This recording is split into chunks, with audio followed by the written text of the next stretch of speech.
Hey everyone, Corey McElroy here, talking business again.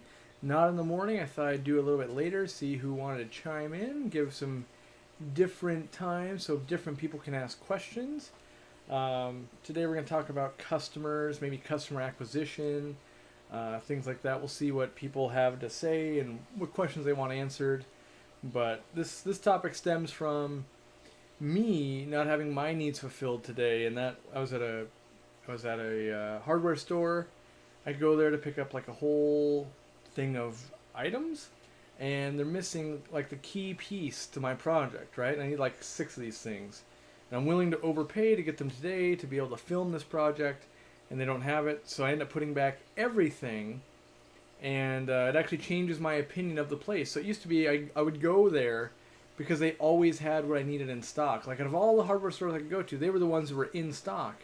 And I feel like they've either cut back on employees or have changed the algorithm in their inventory so they're not keeping as many on hand. Because, it was a part that I could like, okay, I could use this one or this one or this one. They were out of all three. And that shows me that they really are running lax on their inventory.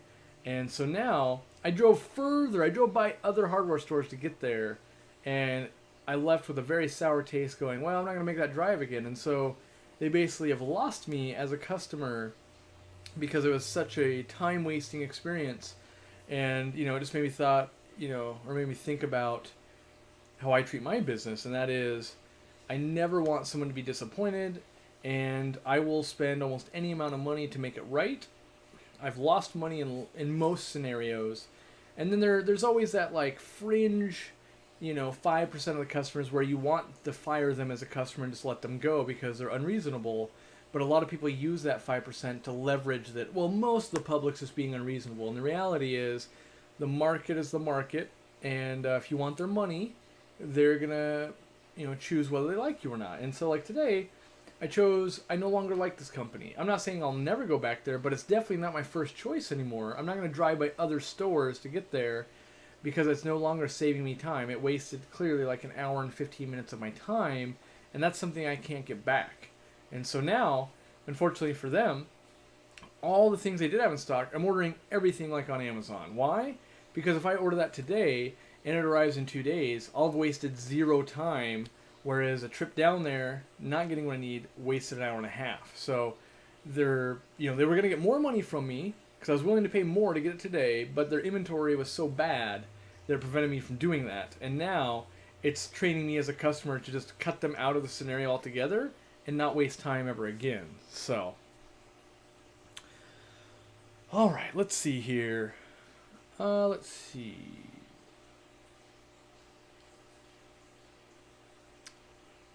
So this will not be answering any fish questions here. This is business related, not fish related. We can talk about fish business and that kind of stuff, but not specifically, like how do I cure my sick fish, that type of thing. So let me add some mods in here, people that are normally mods for me. And there's another one here. Add that moderator. Okay. How do you get your staff to buy into your customer satisfaction approach? So for me, it's difficult. So first, know that it's difficult because everyone cares in front of your face, right? Like, so as a boss, they care. And then when you leave, that's when you find out if they actually care. And so part of it is making the employees do good things. So making the employee give away some money and gift cards and things like that, giving them the power to do that means that they can make someone's day. And when they make someone's day, they're much more likely to enjoy it. But if I'm the guy, so like let's say I picked one of you out of the live stream right now and you win a gift card and I make my employee handle that, that's not fun for them because now they're doing all the work and I'm getting all the recognition. Whereas if they just today picked out something and said, I'm going to give this person a bonus because I like what they did or I want to make someone's day, they get the satisfaction. And that's the important part, is don't steal that satisfaction. It's kind of like with employees, if they have a great idea, don't steal it and then say it's your idea. You need to make sure that everyone knows it's their idea so they're getting their credit and recognition. So like my employees, most of them, they have a budget that they have to spend every month. They have to give away $100 each, and some of them it's even $200. And that might be for in-store customers. It might be for online sales. It might be the next kid that can't afford to do something, even though we think it's the right decision. But they've got this budget that if they don't spend, they get in trouble. And the best thing is, they're spending it on doing good things. So I'm forcing my employees to hopefully do something they will enjoy, and that will bring some value to their job. I mean, think about how many jobs you guys maybe have worked for that they're just, blood-sucking vampires squeezing every drop they can out of something. And here it is, you have an employer who's forcing you to do the opposite. If you don't give stuff away and make people's days better, we have a problem here. And, so then it's a little bit easier when you're like, yeah, they're getting good feedback, they're making people feel good, and then you ask them to do other things. Like we send out cards to people, not just when we make a mistake. Like, basically, every employee has to send a card to one of our customers every day they work. And that doesn't mean they're sending out 1,000 cards. It means you come to work, you're going to do an 8-hour shift. I want you to personally write to one person out in the world that's our customer, and maybe you remember something you had with them, or maybe, you just want to see how things are going, but that extra personal level service, and it makes connections with actual people instead of, yep, next, you're number 47 of the day, yep, you're number 49, but hopefully give that personal connection there. But, customer satisfaction is the metric. If you yourself are not satisfied with the company, what do? You stop shopping with them or stop using them or whatever it is. And if you're really dissatisfied, you tell everyone you know how dissatisfied you are. And like when it comes to customer acquisition, it might cost me $150 to get a new person in my store spending money. And a lot of times to make a customer I already have not angry might only cost me $10. So if I can turn you from a customer who's going to leave me and never come back for $10 to replace you, it cost me $150. I'd be out of my mind not to spend $10 and keep you. And as long as that's not a chronic problem, that makes sense. But most people, they get their integrity in the way of, we're not wrong, we didn't do anything wrong, we're not, and that's kind of a problem. And it's not about whether someone's right or wrong. It's honestly about how the customer feels. And that's really hard to get by because I know even I struggle with it. I'm like, I know we didn't do anything wrong here.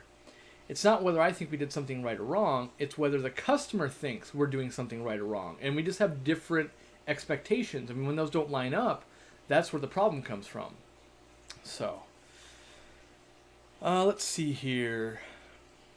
Here's my question. If a fish was sold to a customer as a male but arrived as a female online, so for me personally, if I was to do that, the first thing I do, and this is where I think most people go wrong, they jump to a conclusion and go, okay, I need to give this person's money back, or I need to do this or this or this. The first thing you need to do is respond to the email and ask, what is it that we can do that makes this right? Because let's say I jump to a conclusion and I go, I'm going to refund their money. What happens if you have an all-male, this is getting real fish technical here, but let's say you have an all-male peacock tank and that female has nowhere to live, me refunding your money actually doesn't solve the situation. You still have a fish that's going to die.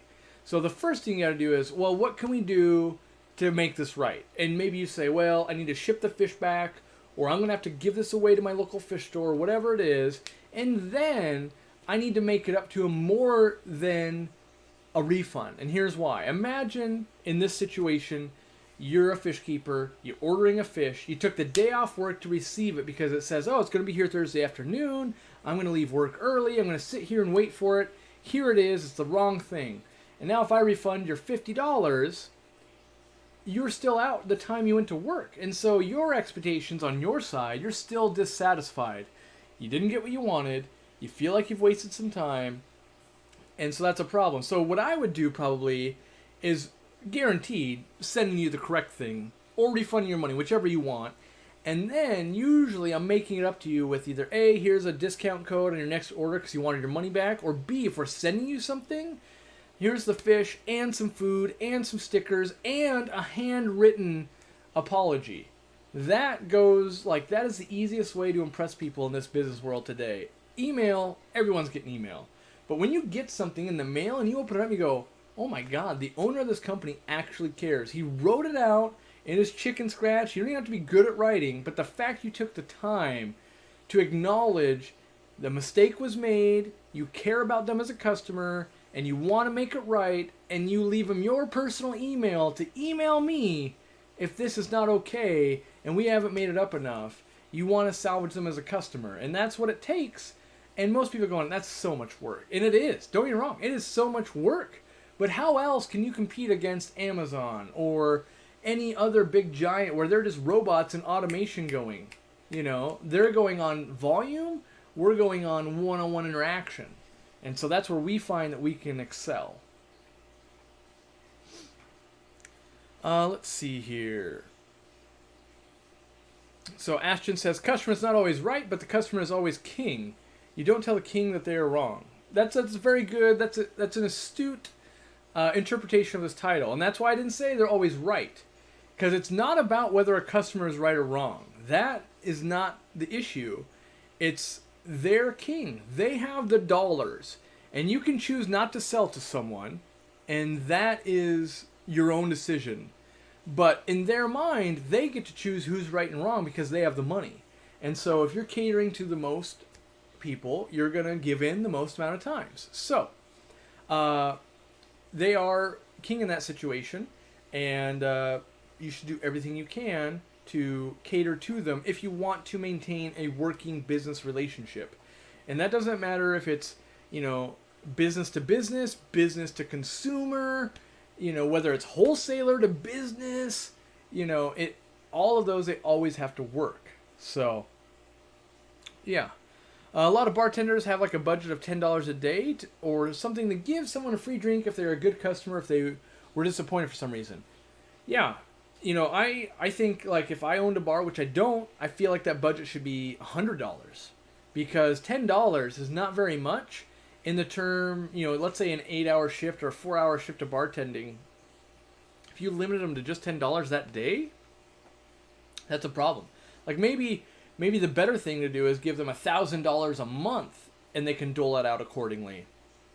But what if you get 3 bad events in one day and you're saying, oh, you spent $13 today and now the owner's yelling at someone? That's a bad scenario because now the employee's going, well, all right, I get yelled at if I try to make it right because I spent too much money. I get yelled at if I don't make it right. What's the easier thing to do? The easier thing to do is just, you know, say the customers don't matter and move on.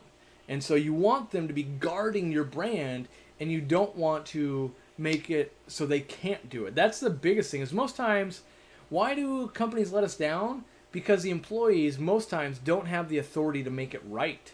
They know it's wrong. They see it's wrong. They want to help. They don't want to lose their job by helping. So that's where they run into. You know, that's the problem. Let's see here.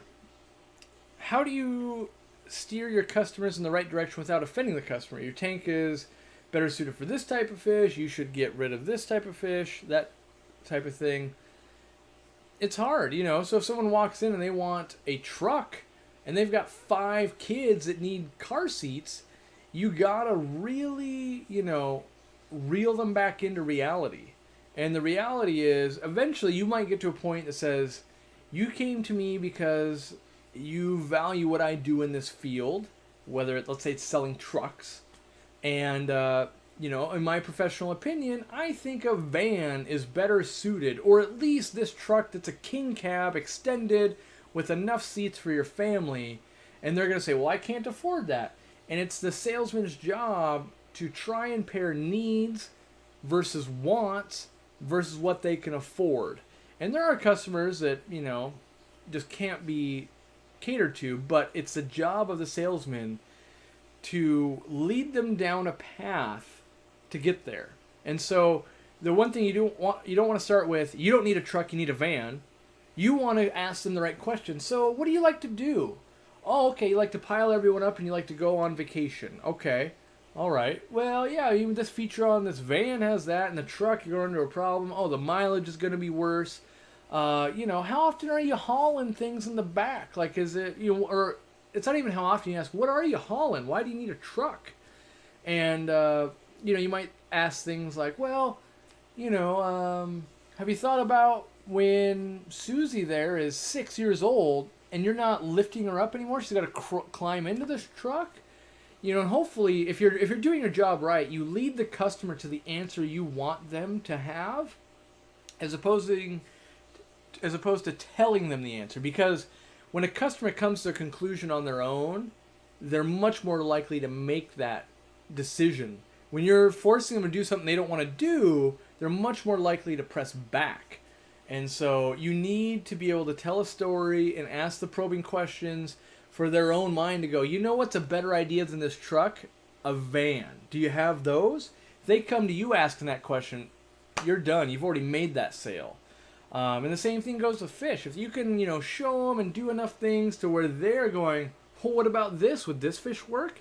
And in your mind, you're going, finally, we've gotten to the point where I wanted to go, but I didn't want to tell you no about this. You should buy this. Because that comes off as a giant sales pitch. So, let's see. Any tips on ensuring satisfaction when selling fish and products to a local fish store? You check in with them. And anytime something goes wrong, you make it right 150%. It's not that hard. Whether it's a pencil, a fish, something like that, you get feedback from the consumer. If they're not liking it, then you need to fix it. Conversely, imagine you sell me 100 pencils, and after 3 months, I've only sold 27 pencils. I don't like your pencils that much. That's the reality. But what if you said, oh, well, don't worry. How about I buy back 60 of those pencils if you buy 60 of these pens? Let's see if these pens will sell better for you. And so now you're working with me. You're taking away some of my problem. You're not giving in all the way, but it's better than my competitor that says, oh, sorry, you're stuck with 74 more pencils or whatever I had said before. You're stuck with that. Instead, you're trying to work with them and finding the products that will sell, and they're going to like you a lot better for that. Because conversely, if I don't like your pencils, I'll never buy anything from your company again because you left me holding the bag, right? Like, oh, dang it, this isn't working. I'll find someone else, they'll have a good sales pitch, whoever's walking through the door, they've got a better program, whatever it is. Yeah. Let's see here. Do you think it's a good idea to reward a customer for leaving a review on something like Google, Yelp, etc.? So, there's no doubt that they're helpful. I think the problem is this. Most people are trying to bribe people to leave those reviews. That's not that good. And then two, a lot of people, I watch them sanitize the reviews. And people think bad reviews hurt them. Bad reviews actually help you in a few ways. One, like on my business page, let's say I have 50 reviews. Like 4 of them are like 1 star, we hate you, we think you're horrible. If I get rid of those, and there's only 46 5-star reviews left, guess what? It looks like I probably bought those. So you need some bad reviews because no business makes everyone happy. And if you're making everyone happy, you're doing business really wrong. Because you need to align your business with a certain demographic and type of people and set up to do that. And without doing that, you always end up alienating someone. So incentives, yeah, asking for it. The best thing you can do, like for instance, let's say you have a bad experience with that fish. I make it up to you 110%. I write you a handwritten card. I don't sign the card with, if this is up to your standards, please leave us a Yelp review. Instead, I'm hoping that 1 out of 10 of those people go, wow, this guy went above and beyond. Let me leave a Facebook review about that. That's what you're hoping to do. Not that hard pitch, but the slow, just doing the right thing. Over time, people will take notice. And that's the thing, is too many people are doing it for the instant gratification and not actually doing it to change the way their business runs. If you're doing it right, people are naturally going to want to tell people like, wow, this guy is awesome, or this girl really took care of me, or whatever it is. So, yeah, if I just say, here's $5 if you leave us a Yelp review, they're all going to be so generic that people will see through it. And a lot of times, the Yelp filters and stuff like that, they'll see right through it also. So, let's see. What do you have to say about the difference between a retail in-store customer versus an internet customer? Most times in a retail store, you'll invest a lot more time into the customer, whereas online, it'll be a much shorter transaction because when you ask someone their opinion in person, they'll tell you a 2-hour story. When you ask for it in email, they're going to give you like 3 sentences. And that's because it's more work to write it out. And so you can get quicker transactions and you can help them faster online than you can in person. And so that's one of the differences. Typically in person though, people can see you're more sincere. That's why I do a lot of video. I reply to people with little videos in Facebook and things like that because they can see the expressions on my face. They can hear my tone. If you're trying to explain, well, we can't warranty that, or, oh, we need to look for a solution. If me hearing the tone while me just saying that, you know that I'm being sincere. Whereas if I just write the words, we can't warranty that, we need to find an alternative, it could be very brash and they're going, oh, this guy's giving me the cold shoulder. When you hear it, you might go, oh, he's actually going to think and come up with something. So, yeah. Do you do cash refunds or store credit only at your store? Cash refunds all day long. Because the customer is not happy with... So if the customer comes in and they're pissed and they hate you, right? And I say, well, I'll give you store credit, and you're still angry, I didn't accomplish anything. It's the same as giving you no money back. So imagine this. You go to a restaurant, and their food is terrible. It gives you food poisoning, and you never want to be there again. And you complain, and they go, well, we'll give you a gift card for the amount of money of your meal last night. That just makes you more angry. If they give you your money back and there's no questions asked, there's a chance that they just go, oh, good, okay. And they're done. And they don't tell everyone they know how horrible you are. They don't make a big scene. They don't do all these things. And too many businesses are interested in trapping someone's money and never giving it back instead of just doing good business. And so if someone doesn't want to do business with me and they go, I want my money back. I don't want a gift card. I want money. Then give them the money. You're only creating more hostile environment. And the next interaction between you and this person is going to be the exact same way because they still feel like you've done them wrong. It's actually easier to part ways or figure out a way. There's a lot of businesses that will give you your money back and the gift card. Why? Because they want to keep you as a customer and they've got to do something to show I actually care. Not just, oh, you had a bad experience? Yeah, we get those all the time. Here you go. Next. And that's all people want, by the way. People just want to know you actually care. A lot of times, that's all they're fishing for. They know mistakes happen, but if you shrug it off like it doesn't matter, and they don't matter, no one likes being treated that way, and they will find someone who will treat them the way they want to be treated. Let's see. Could you start a business by just knowing the basic information about it, or do you need to be on the expert level before opening a business? I feel like it depends on the business, and I think maybe a loose rule is you need to know more about the thing you're trying to sell than the person that's trying to buy it from you. So you need to be able to answer their questions. Now, you might not need to be the industry expert on it, but you should be able to handle a fair amount of questions. And one of the best ways to learn that is start selling the product. But commit yourself to learning the answers. And it'll cost you more money in the beginning. I didn't know it was going to do that. I didn't know they were going to have this question. I didn't know this was going to be a problem. But long term, as you become more educated and your staff become more educated and you can foresee these problems, you can mitigate it. I mean, there's a lot of things I do in business, not because things have to be done, but because the customer will perceive that I didn't do it out of being cheap or something like that. So, what kind of sales training do you run your employees through? In Bob's recent store tour, he said, what else can I get for you as an example? Yeah, so normally it's me listening to what they do. I typically only want to train one person at a time, and that's usually for at least 6 months. And the part of the problem is most companies, what they want to do is they want to go, okay, you're a new hire, learn this stuff. Why I don't think that works is because what if there's a whole 5 chapters on customer service and you're already like the best at customer service ever, and then you're really bad at technical stuff, but there's only one chapter on that. Why not evaluate the employee for what they're strong at and they're weak at, and focus on training them on where they're weak? And so you just want to try, like, so when that employee comment, when you hear your employee saying, is that all for you? You want to try and get into their brain to ask them, what else can I get for you? In sales, you never want to ask a yes or no question. Are you here looking to buy a truck today? No, just looking. Instead, you go, what kind of truck are you looking for today? They can't just say no. They say, well, I'm looking for a Toyota Tundra, or I'm looking for something for my wife. And you've naturally started a conversation. So you almost, in sales, you never want to ask a question that can end in yes or no. You don't want to ask, are you happy today? No, I'm not. Did this transaction go okay? No, or yes. You'll get some people that just say yes because they don't want to talk about it. But if you ask the question, what could we have done better today?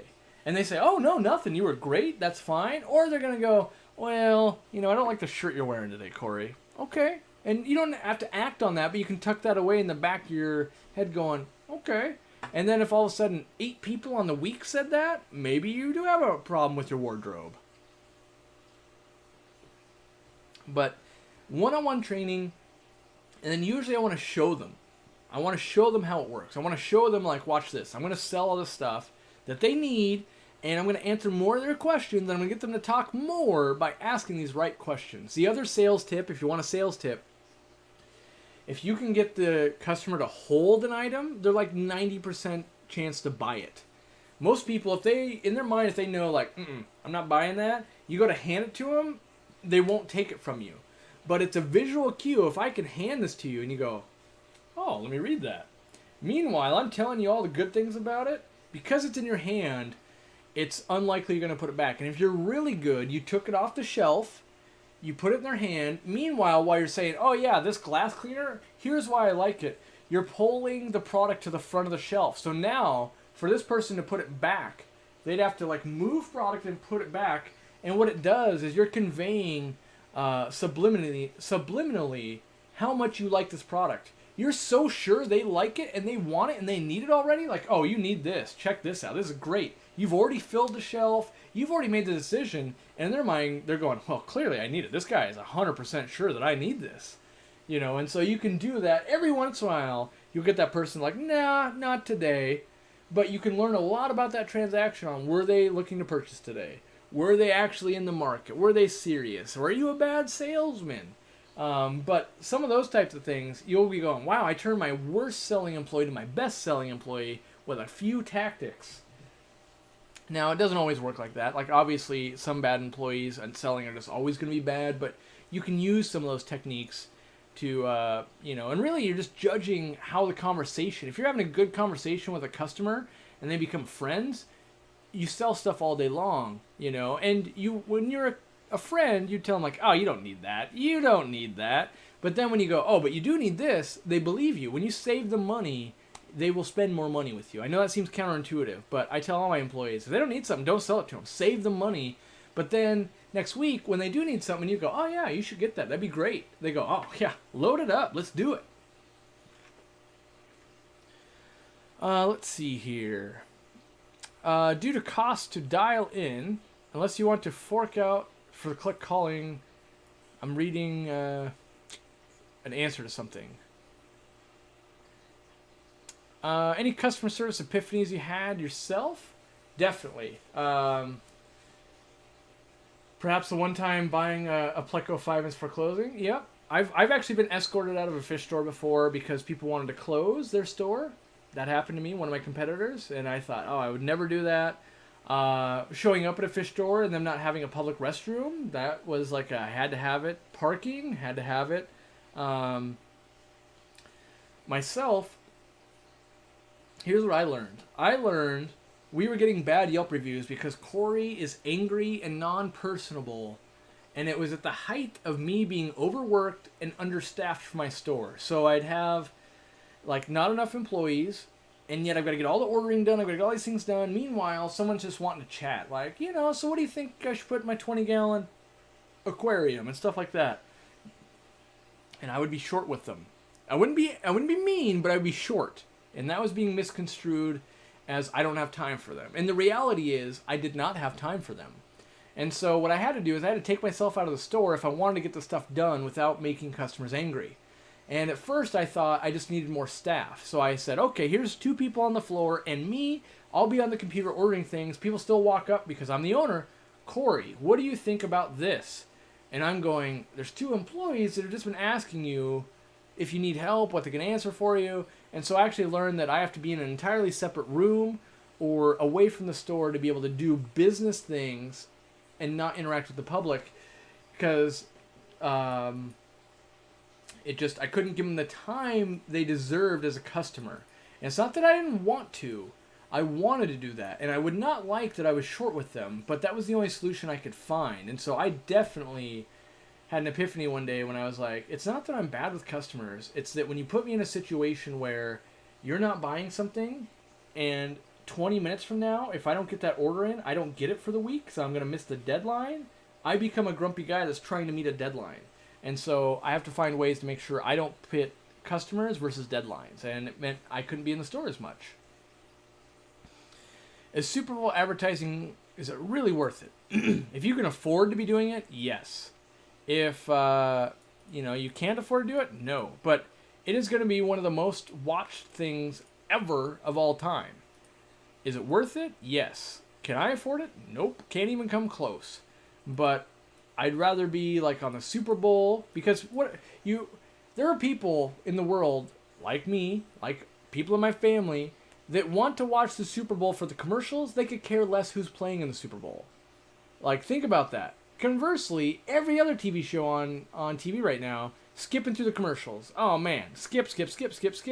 But we tune in to watch those commercials. That's like, you've got undivided attention, millions and millions of people going, what has Corey got to say right now? And you've got a great chance to make something happen, but it's on how you execute. If you make a terrible commercial, well, obviously it's a bad spend on money. But, you got to be careful, and you got to know your market. And is that, if your target market is people that are in retirement homes, don't spend your money on the Super Bowl. Like, that's a bad ad spend, so you got to know. Conversely, if you're selling a Tonka truck, I wouldn't do a Super Bowl ad because guess what? Kids aren't really watching the Super Bowl that are like 3 to 5 years old.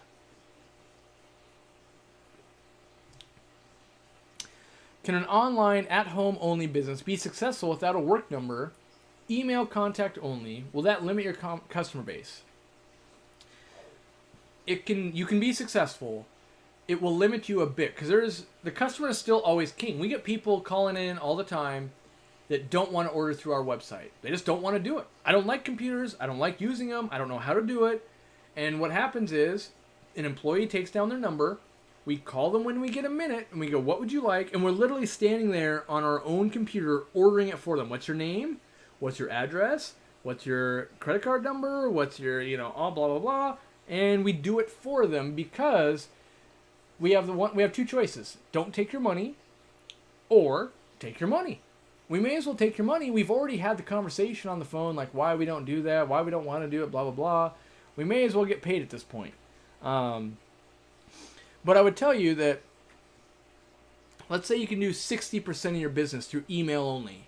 If you can do 60% of a business, you'll be able to afford a cell phone that is purely as a contact number, and then you would have a phone to be called. Now, just because you have a phone that can be called doesn't mean you have to pick it up. You could have it go to voicemail, and then you make calls back on your own time. You don't have to be available 24/7 or anything like that.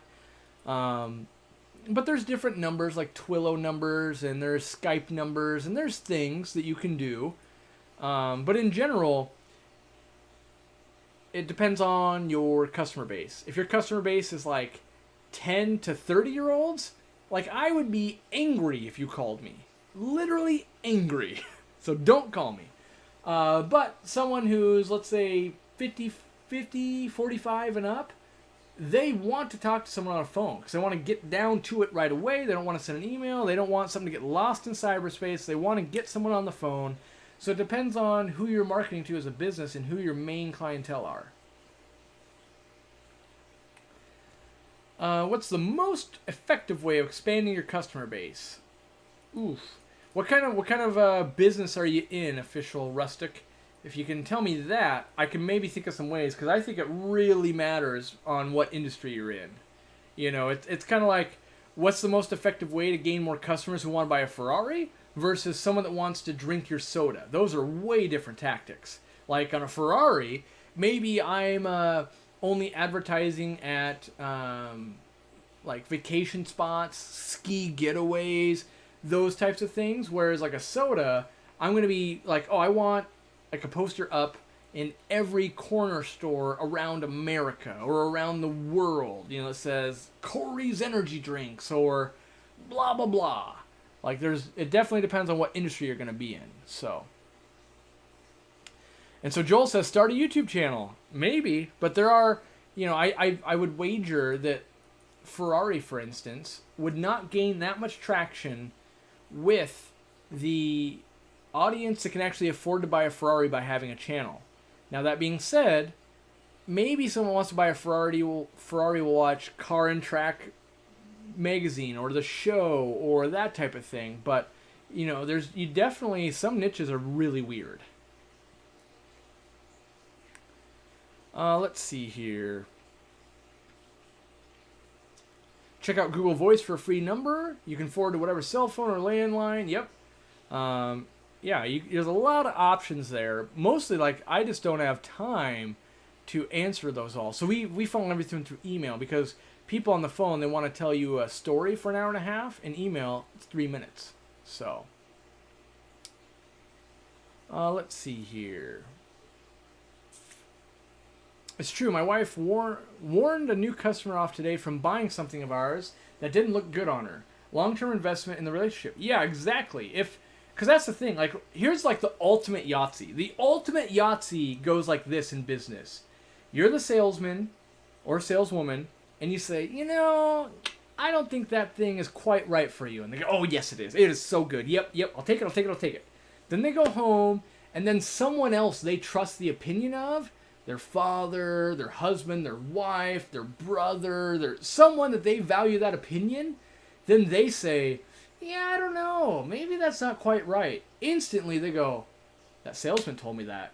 They had my best interest in mind. They return it, and next time when you say, yeah, I don't know if that's right, you're going to listen to them. And then if you say, oh yeah, that looks amazing, everyone's going to love it, then they really value your opinion. And so I love that scenario. When I tell people not to spend money and they listen to me, I know I'm making a forever customer instead of a one-time shopper. Now, there's way different markets. So for me, I want to nickel and dime you to death for the next 20 years. That's my business model. But if you're a mattress store and I tell you, no, you don't want a new mattress, you don't want that one, you don't want this, and then you go buy a new mattress somewhere else, it's like another 10 years before I've got the chance to resell you.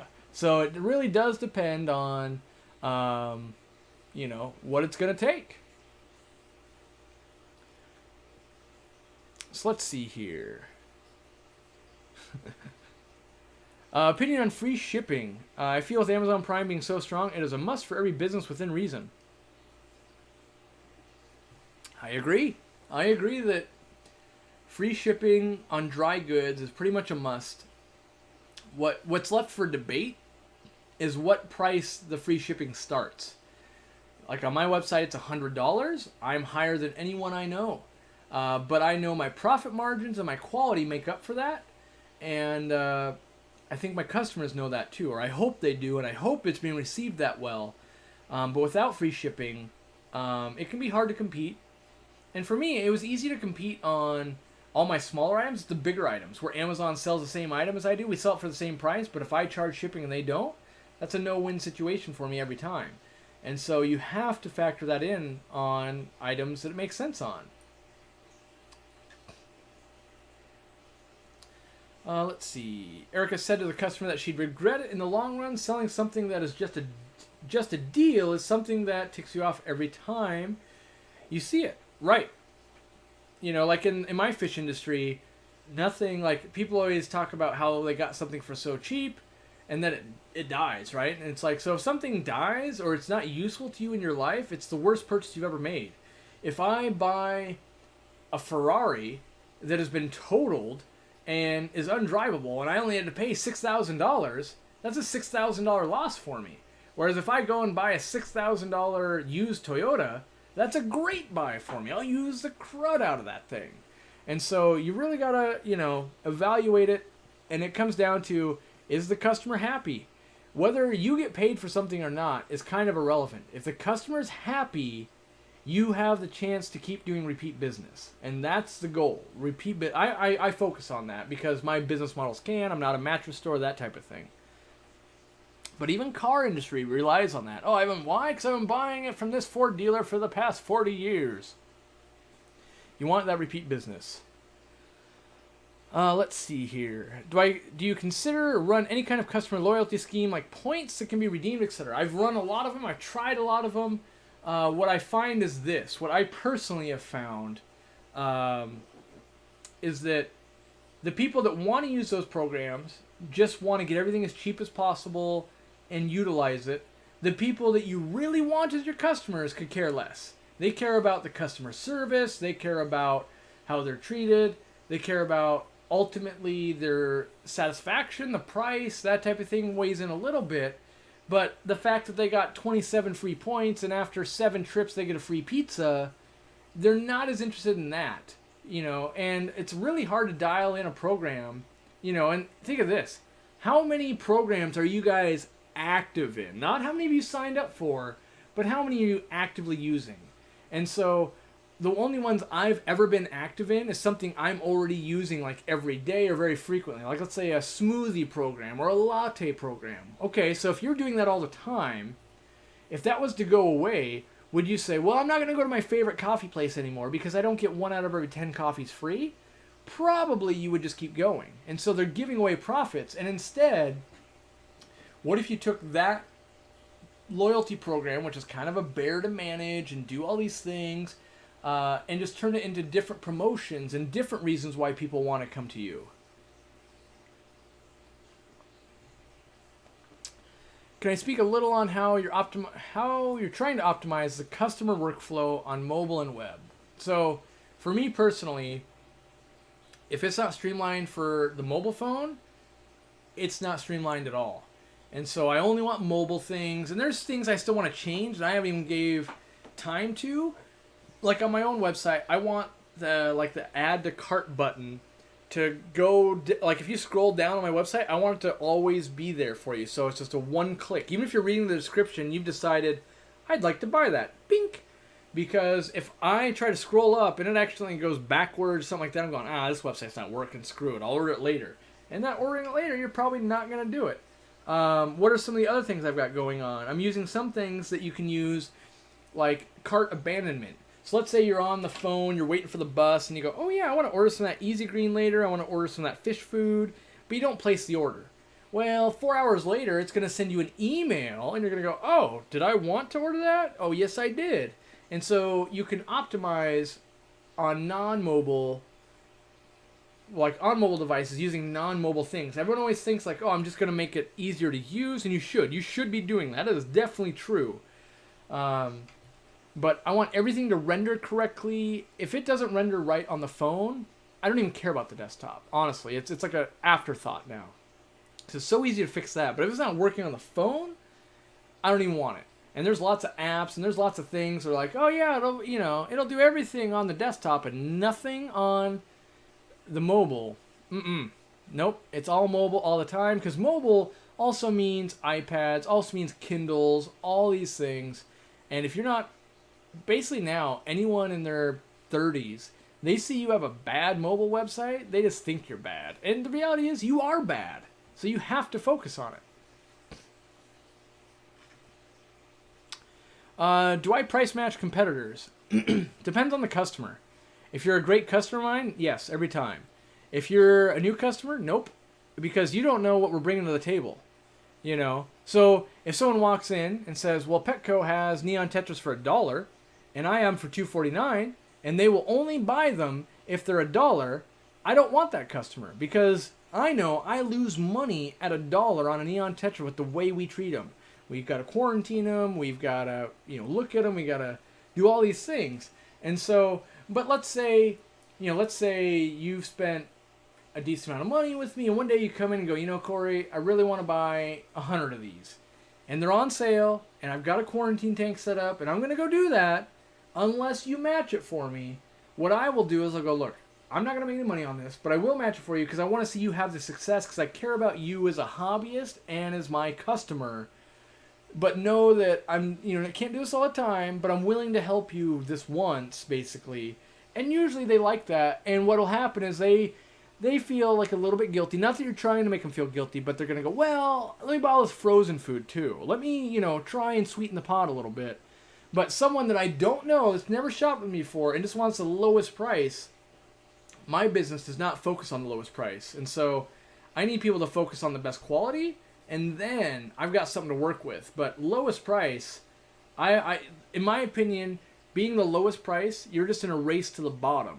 And everyone on the bottom is losing. And so I want to be up top.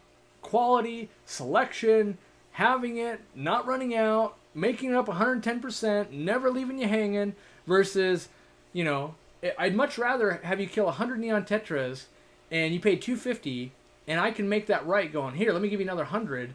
Then you buy 100, you kill 100 of them, and there's only $100 there and I've already lost money. Then I have to tell you, sorry, can't help you. And then you're going to tell everyone you know how you hate me, how you hate my business, how I treated you wrong, because there was no money left over to make anything right. I couldn't even stand behind my own product. And even whether it was my fault or not, you might have had a big fish that ate them all, but you're angry at me. Doesn't matter. The story you tell is my business is bad and we treated you wrong. That's the story, no matter what. So, let's see here. The thing I've learned about loyalty programs is it's not loyalty to the company, but to themselves from a price point. You're not building loyalty in the true sense of how people think of it. Exactly. You're building more discounts into your prices, which you could either just lower your prices, you could run more sales, you could leave yourself more room to do more good things, or what I find is eventually someone's using that loyalty program and they bought a gift card during Christmas and now they're using it during the sale, and you compile all those things, you're like, how did I just pay you $27 to take this product off my shelf? How did I lose money? And it's like, oh, we stacked this series of events that should have never happened into a problem. And that's besides all the things of like, well, what do you mean it got returned and it didn't go through the system right, and that employee forgot to uncredit the loyalty points, or they already spent it, or this thing happened, or that thing happened. It's just not good in my experience. So, do you think that having discounts during every minor event takes away from the attention it would get? Having discounts during every minor event, I don't think so. I think, providing discounts, no one is sad to see a discount, but also don't think like it's going to make you a ton of money. Like if I just say 5% off everything in my store if you walk in tomorrow, most people wouldn't change their schedule to go buy. But if they showed up anyway, they're going to go, oh, cool, I get 5% off. So they might leave with a better transaction. For a long time, I had it where the goal of all my employees was every customer walks away with something free every time. So you buy 5 fish? Great, we'll give you 1 free. Oh, you've never tried this food before? Great, here's a sample. And so that every time you left, we had given you some extra value, and that worked well. Whereas like 5%, people don't value that. They just don't. You go, oh yeah, instead of $20, okay, well, it was $19. Meh. But if you hand them a product, something that only costs 50 cents, and they value it as $1.50, it's $1.50 of value to them. So you can use products to your advantage that way. And but I don't think it takes away from it. But just know that it doesn't always get you what you're trying to get out of it. Let's see. Ooh, so that's a good. Amazon Subscribe and Save is an example of a loyalty program, I feel. It is. I don't like that program because if I implemented that into my store, what's going to happen is it's going to auto reorder for people, and I'm going to end up canceling orders and dealing with emails because people want to save money. But then they're going to go, well, my fish didn't eat that much food. And, I only want to do processes that don't make people inconvenienced and then don't make me do a ton of work, all because we're talking about, you save 4% when you automatically let me send this to you every month. Meanwhile, 1 out of 1,000 months, it overdrafts your account. Now you hate me as a person.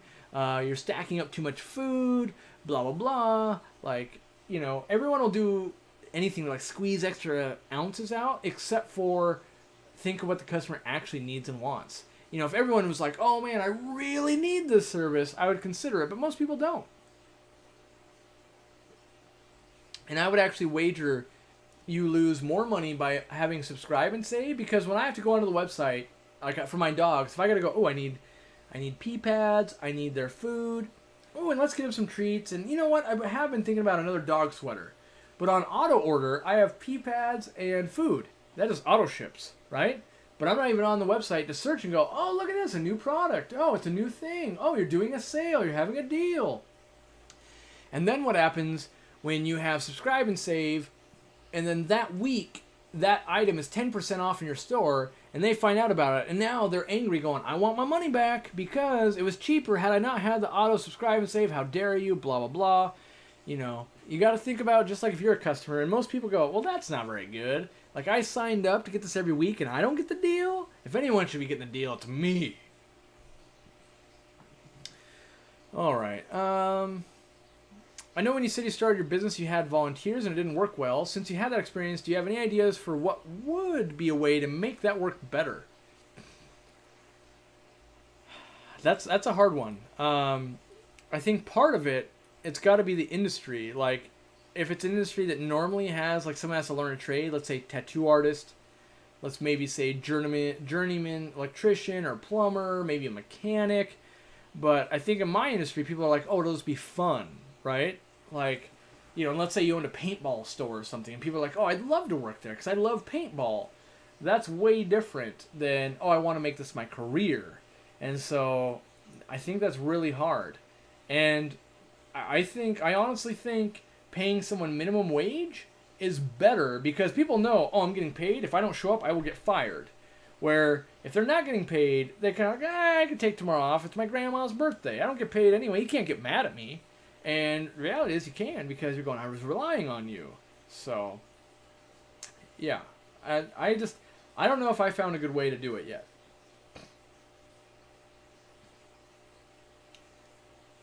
Do you feel that having discounts and sales too often can create negative effects? Yes, I do. Too often, like right now, people are always waiting for my live stream to make sure their product's not going to go on a discount so they can order it. The trick is to have enough varied discounts so that you're not repeating them all the time, and then deciding if it makes sense for your business. So, like for instance, if I don't have enough employees, putting things on sale only buries us more. But if I've got extra employees and we're going, oh, sales aren't that good, putting the sale on makes a few more sales, keeps people more busy. So it's a tactic to, I guess, control sales a bit. So like, okay, we're already swamped, don't put that on sale. Oh, we've got everyone's standing around doing nothing. Let's get some stuff on sale. Let's get some money coming through here. Employee and cell phone use. Do you allow it? Trust they won't abuse it or not at all? It's pretty much a rule. They all have to use it at my store. So when you look, for those of you who know my store, you'll know that we have Allie shooting a video about feeding fish and posting every day. She's also doing all the posts on Facebook every week. Also, every time she works, she has to post a picture to Instagram. We've got Kaylee. She's doing different pictures and posts and stuff like that. And then all of my crew, we all use Facebook Messenger all day long to text to each other going, hey, did you get this done? Hey, that person's in the store. Did you remind them about this? And, what you don't want to do is you don't want to have this going on. Like, hold on. All right, what was that? You don't want that going on. But, not having a very powerful computer in every one of your employees' hands that is theirs, and people are so worried, like, oh, well, you just answered your wife on what you wanted for dinner. Why are you worried about that? That increases, that's good for their life. When they get home, dinner's ready, they had a crappy day at work, that gets better. They're so worried that they're not working, that they're not focusing on the fact that you can use this tool to sell. I've seen every one of my employees do it, and they go, huh, what fish is that? Hold on. Let me look that up. You said it's a what? And you go, okay, an Oscar, huh? Let me Google that. And then you pull up images, and you're going, oh, this is Oscar Globe Awards. Hold on. Let me type in Oscar fish. And then you go, oh, yeah. Like, is your fish like this? Is this what you're trying to explain? And then the customer goes, yeah, that's the one. And then you can make a sale. But so many businesses are so afraid that people aren't doing work, that they're losing on the advantages of it. And whether people are working or not, that has nothing to do with the phone. Let's say you've got a person that wants to talk to their boyfriend or girlfriend all day long. Taking this away doesn't make them a better employee.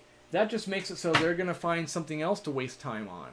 Okay, yeah, they're going to call me. Yep, that fish is great. Yep, I do want that for dinner. Yep. So it comes down to employee work ethic, not the tools and the distractions and things like that. I would much rather them have this tool in their pocket and be able to make decisions, look it up, send an email, do all these things, follow up with customers, than instead hold them from using it. I mean, I also tend to be very trusting of my employees, and it works out well, and I think most of my employees like it, and they enjoy having the freedom. Let's see here. Do you set the limits of how far your staff bend over backwards for customer satisfaction so your staff and business isn't getting overrun by customers? I don't set a limit.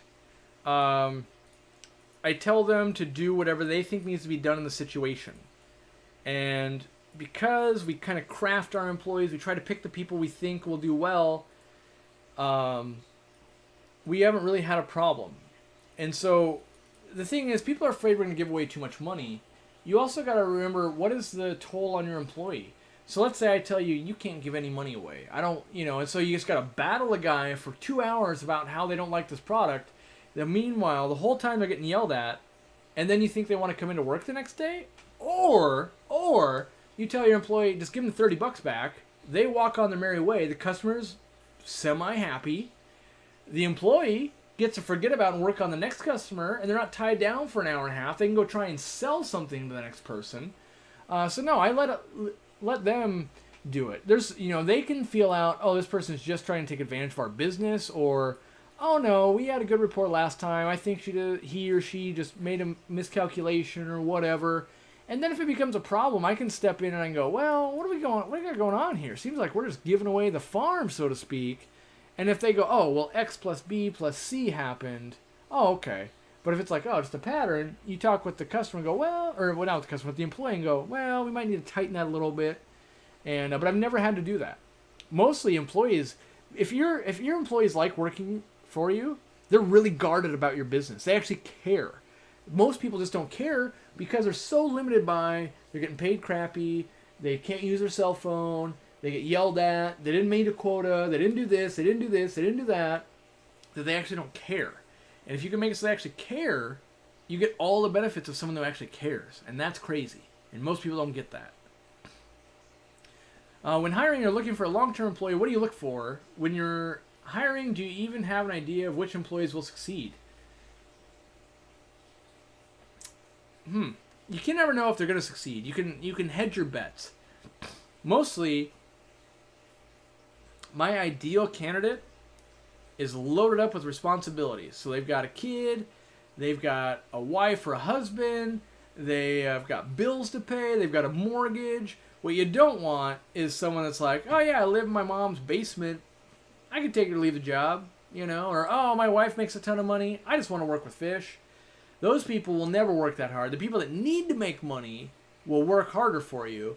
And then this is why I require a Facebook profile from everyone. I want to snoop on you. I want to know I want to see who you are as a person.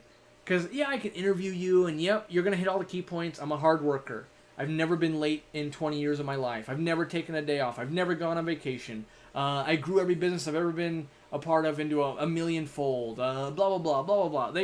You can rattle that off. But I want to see in your day-to-day, like, oh, man, seems like all you did was complain about your last employer on your Facebook page, or, I see here you're out partying, drinking every night. Like, maybe that's not going to mesh well with our schedule.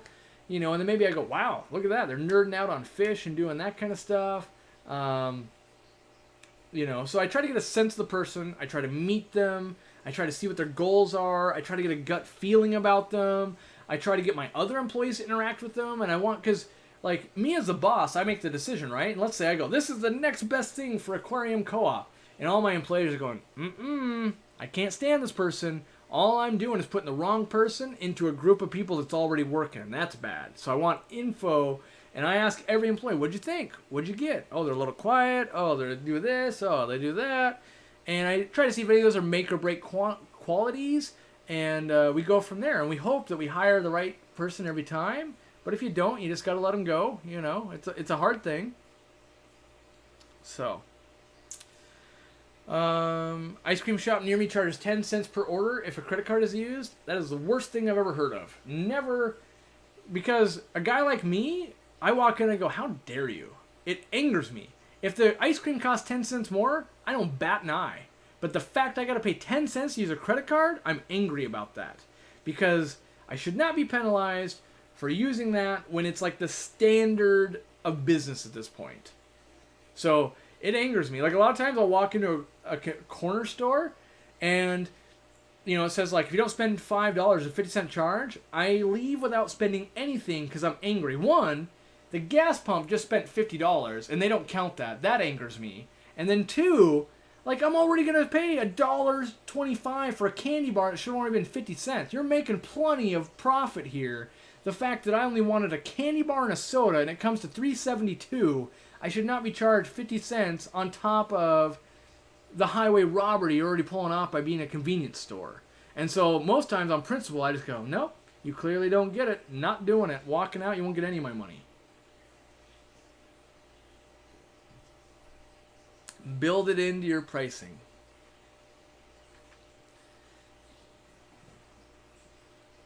Let's see. I think he said he gives employees raises as a team for meeting quotas once in a while. I think online beats brick and mortar. Yeah, right now online is beating it. And we will run things where if we can reach a certain sales goal, everyone gets a pay raise. And the reason why is I don't want it to be like, oh, well, in-store does this and online does that. And, oh, online store, you reached a goal and none of the in-store employees got it, because my team helps everyone. Oh, we're slow in the store? Go help pack. Oh, we're slow with that? Go help clean tanks. And you don't want to put it team versus team. You want it everyone as a team. Oh, someone called out sick? Oh, and you can fill in over there? Great. Instead of why would I help them? We're competing against them. So, let's see here. Why would a store have a minimum purchase on a credit card? If the company charges 3%, what is the difference if it's $1 or $10? So there can be some, there's different ways to set it up. It could be 3% or it could be 2% plus 30 cents every transaction. That part actually doesn't matter. The customer, you want the customer to have the least resistance possible when making a purchasing decision. And so when they go, I'd like to buy this magnet. Ideally, they're just going to swipe a card and walk out the door. But the fact that you have to have an employee tell them, by the way, there's going to be a 30-cent charge, that's another point for them to go, you know what, forget it. I don't even know. But just make the magnet $3.30 if that's what it needs to be. It's so easy. And that way, when they picked it off the shelf and they walked up, they've already agreed to pay the $3.30. But if you hit them with another upcharge right at the register, they can just go, screw it. You know what, it's not even worth it.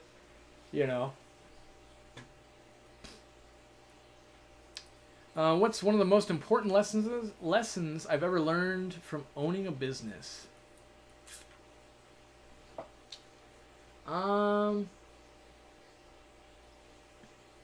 There's probably a lot of them, right?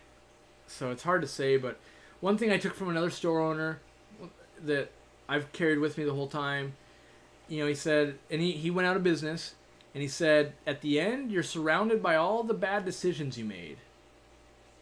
And it really rang true to me, whether it's bad employees that put you out of business, whether it's products you bought and that you thought they were the next best thing and you didn't move them. But at the end, you're surrounded by all the stuff that is your bad decisions. And so, if you make bad decisions, you better get rid of them quick. Liquidate that product. Get rid of that employee. Do these things. Because otherwise, you will just be surrounded with all the bad decisions. All the good decisions, you sell them. They leave you. Like, oh, you're my best employee. And you saw the ship was going down. You left. You're my worst employee. The ship's going down. You're oblivious to it. You're surrounded by all the bad decisions. And so that's something that I always think about. Like, is this going to be a bad decision? Am I going to be regretting this? Should I, cut this cancer out of my life? Is it affecting me negatively? And I try to really stay focused on that for a lot of things. How do I deal with customers who come back saying there's something wrong with the fish, but there's clearly not? Do you just give them their money back? Typically, yes. Because typically, if I take 30 minutes to convince you you're wrong, 1, you'll be angry with me. 2, I lost money trying to convince you you're wrong. 3, maybe I hand you your $4 and then you go, great, I'd like to buy this, and you spend $12. So most times it's easier just to be like, yep, here you go, and people get weird about it. When it's a fish, they get all weird and they go, well, maybe it's not sick, but it's up to people's interpretation. If you go and you eat a hamburger and you say, this is the worst hamburger I've ever eaten, it's garbage, and I'm pissed, and they go, okay, well, here's your $4 back. That's fine somehow. But then when they say about a fish, the story goes, nuh-uh, I know that tastes right. No, it doesn't. The customer's kind of always right. And you can choose to stop doing business with them. And that's what you'd be doing, to say, no, I'm going to fight you for 30 minutes and waste your time. And then every time you have a problem, you're going to know it's a fight with Corey instead of Corey just making it right. You got to train your customers. If you can train them, spending money with Corey is easy. And he always makes it right. I should spend more money with Corey. That's what you're trying to train the customer. What is one thing you'd do differently if I had to start over? I would have started social media way before I opened my store. I would have had 50,000 subs before I ever opened a store. Would have made my life way easier. Way easier. Had I only known. So many people aren't building their business before they open their business. You could have a huge following way before you ever open up your doors or start selling online or whatever it is. I would have started that long ago. I wish I'd started sooner. If I'd started 2 years sooner, I'd be at probably 200,000-300,000 subscribers right now. And that's just facts. Like that would just happen. And now for me, it's just time, right? As time rolls on, we gain subscribers. We build the business. We do things. Like it's just going to keep doing it. And the only thing that you can't get is time back. So if I had started 2 years earlier, we'd just be 2 years ahead of where we are right now.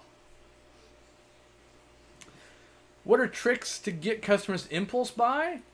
Depends on the product. Like with fish and stuff, I just say, if it's here at the end of the weekend, I'm going to take it home. And then if they don't buy it and it doesn't sell, I do take it home. The best thing you can do is make them see that, like, oh crap, he was right. It actually left. Like, I should have bought that. Like, that's one of the best things you can do. Do I support impulse purchases? Yes, 100%. Now, I think what you're doing is baiting me into, should I put 40 Oscars in a bowl? No. But if you're on the fence of, I just got paid today, I kind of want to buy a Plecostomus for my 180-gallon tank, I don't really need one, but I really like that zebra Pleco, I can say, like, oh man, if you're looking to buy a Pleco, that's a great one to buy. I can help encourage you to make that purchase, but I'm not gonna. I don't want them to make a purchase and then have it go wrong. If it goes wrong, that hurts me as a business. So I need to make sure, yeah, you buy it as an impulse, but it still works out okay. Are end caps of aisles, are they effective? Merchandise placement is important. Yeah, it's real important actually. Eye level. There's lots of books on it. There's lots of studies on who the actual buyer is. Like for instance, on studies that were done, the biggest demographic of who buys dog treats are kids and the elderly. And when you look at it from a credit card standpoint, it's families like moms and dads who are 35 years old. But when you watch the aisle, it's kids going, "Mommy, Daddy, can we buy, Sassy some more treats?" And they go, "Okay, yeah," because it quiets the kids down. Also, what you find out is the elderly, they've got their pets, they love to spoil them, and they've got an empty nest, and so they're going to spoil them with treats and stuff like that. And so what was going on was conventional wisdom is put the product that you want people to buy in their eyesight. And we looking at credit cards going, oh, well, people that are 30 to 45 are buying it. They're going to be this tall. Put it up there. When you actually watch the aisle, you see that people in their scooters and stuff like that, the elderly are like knocking it off with their cane to drop to the floor. You watch kids crawling to get the treats. And the reality is they sell way more treats when you put them down low, even though we as the parent or whatever going, oh, that's inconvenient, and we can grab it. But the person that purchases it is not the same person always that makes the decision to buy something. So there is a lot to learn about merchandising, end caps, displays, the way you put stuff. Naturally, in general, we know that if you put two products side by side, right here, you will reach for the right-hand one like 90% of the time. It's just your brain works that way. Naturally, you put two products like this, and this, naturally you'll think this one's better. Why? It's higher. We look at lists, right? Well, oh, this one's got to be better. It's higher on the shelf than this one.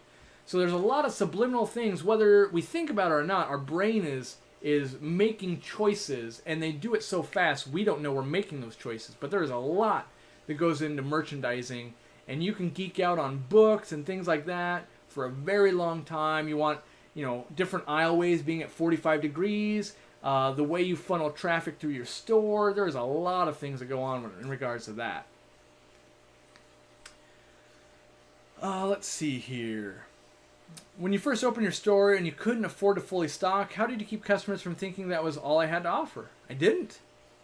I made it seem like I had a very targeted selection and that I knew a lot about a very few products, and I filled in lots of empty space with things that I thought my customers would like live plants and things like that.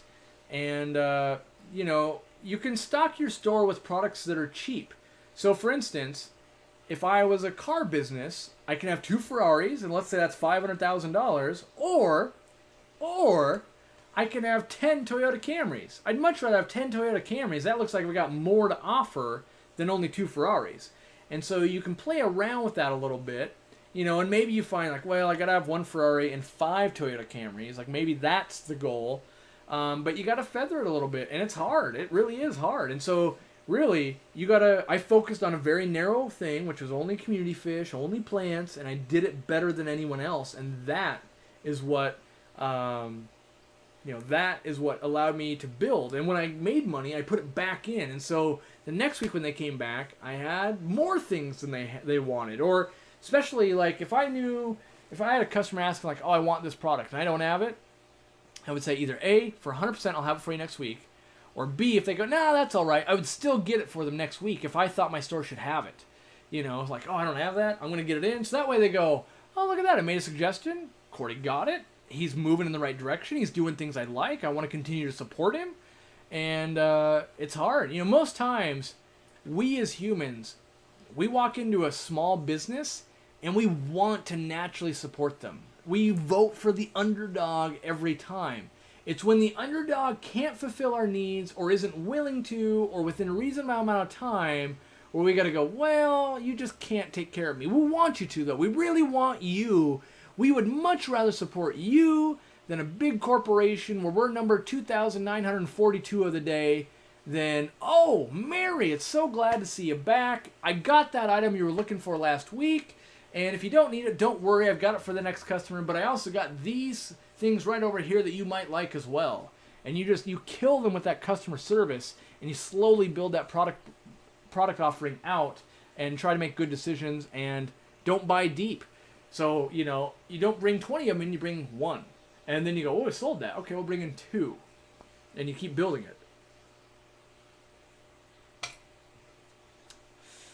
Yes, I have had theft, and he did get caught because he was a loyalty card member. It was really easy. We had his last name and all that, and he was on camera, and we handed it to the cops.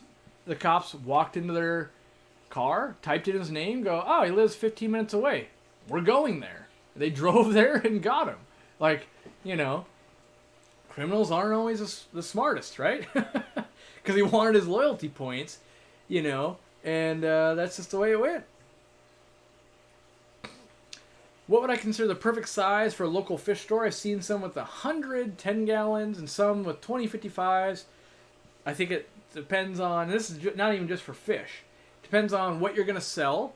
And then, if anything, smaller is better nowadays. Every big corporation, whether it's Staples, Petco, anything, is trying to shrink their footprint and increase their online footprint. So they want it so that they can set up a distribution center, get products to where they need them to go, but then have a very small staff. Basically, every 1,000 square feet you got to have a full-time employee. That's just how it's going to be in almost every industry. So, you got 3,000 square feet, 3 people on the floor at all times. Make sure you're not getting robbed. Make sure it looks good. Make sure you can actually find someone to help you. And that's when you walk into a Home Depot or a Lowe's or something like that. And you guys have all done it. And you get there and you're like, this place is like a ghost town. Like, where can I find some help? And literally, it's a 40,000 square foot place, and there's 2 people in the store, and you're going, I couldn't buy something if I wanted to right now. This is insane. You don't want the customer to have that feeling. So, I would say smaller is better. My store is only 950 square feet, and people go, oh, would you make it bigger? Nope, I'm not making it any bigger. That's just going to cost me more money. If it forces me to stay efficient. You know, most people don't realize it is crazy expensive to build out extra space. And it gets you to be lazy. You're not focused on, okay, well, something's got to go if I'm going to bring a new product in. You're still trying just to fill the shelves. Let's see here.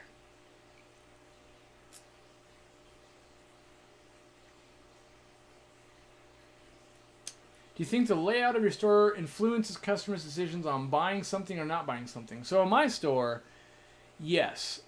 Display tanks, whatever is in a display, people are going to buy. Never put something on display that looks really cool that you can't sell them. So I can definitely influence that way, and we change displays based on what we want to do. Like on my YouTube channel, if I want to sell something, put it on the live stream, right? Like, oh man, have you guys seen this food? The next hour, I'm going to sell 5 of these online because I like it, and you can influence things as long as you actually influence on stuff you actually care about. Don't do it where you don't care about it. Like, if I tell you, like, you know, obviously I don't have any products sitting around me that I hate, because why would I let them sit around me? But if I had something like that, you don't want them to have a bad experience going, yeah, that thing you said was awesome, it sucked. Like, that's not a good interaction. So, but in general, yeah, once you get people to believe in you, and you tell them something's awesome, and it is awesome, then it's a win-win. Let's see here. What is the best way to advertise locally? King Lee, is it for a retail store? What do you want to do? Tell me what you want to do, and I'll tell you how I would do it. I'm not saying it's the best way, because I don't know if I know the best way, but I promise you I've got an innovative idea probably for you. So hit me up with what you want to do, and then I'll tell you.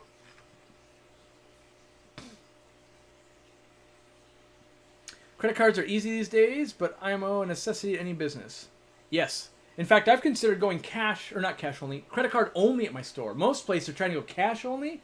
No, I want to go credit card only. It's faster, no till counting, there's no change to go get, there's no money to deposit, there's no checks to take in. Like, it is way easier just to go swipe, swipe, swipe, swipe.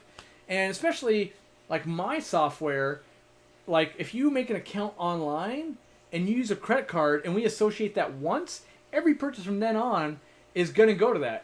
But then sometimes people are like, oh, here's a wad of cash, and they want to buy it. And then they're like, what did I buy last week? And I go, I don't know, let's look it up. And that's not there. And I go, did you pay with a credit card? No, I paid with cash. And so there's all these things where a credit card just makes a lot of sense this day and age. Let's see here. In a 950 square foot store, where do you keep tanks, glass lids, and aquarium kits? At Petco and PetSmart? There's no money to be made on them anyway. Like, the markup is 30%. And so, a 55-gallon aquarium, you realize that me as a small business cost me $102, right? So even though Petco's selling it for $55, if I order it from a wholesaler, it costs me $102.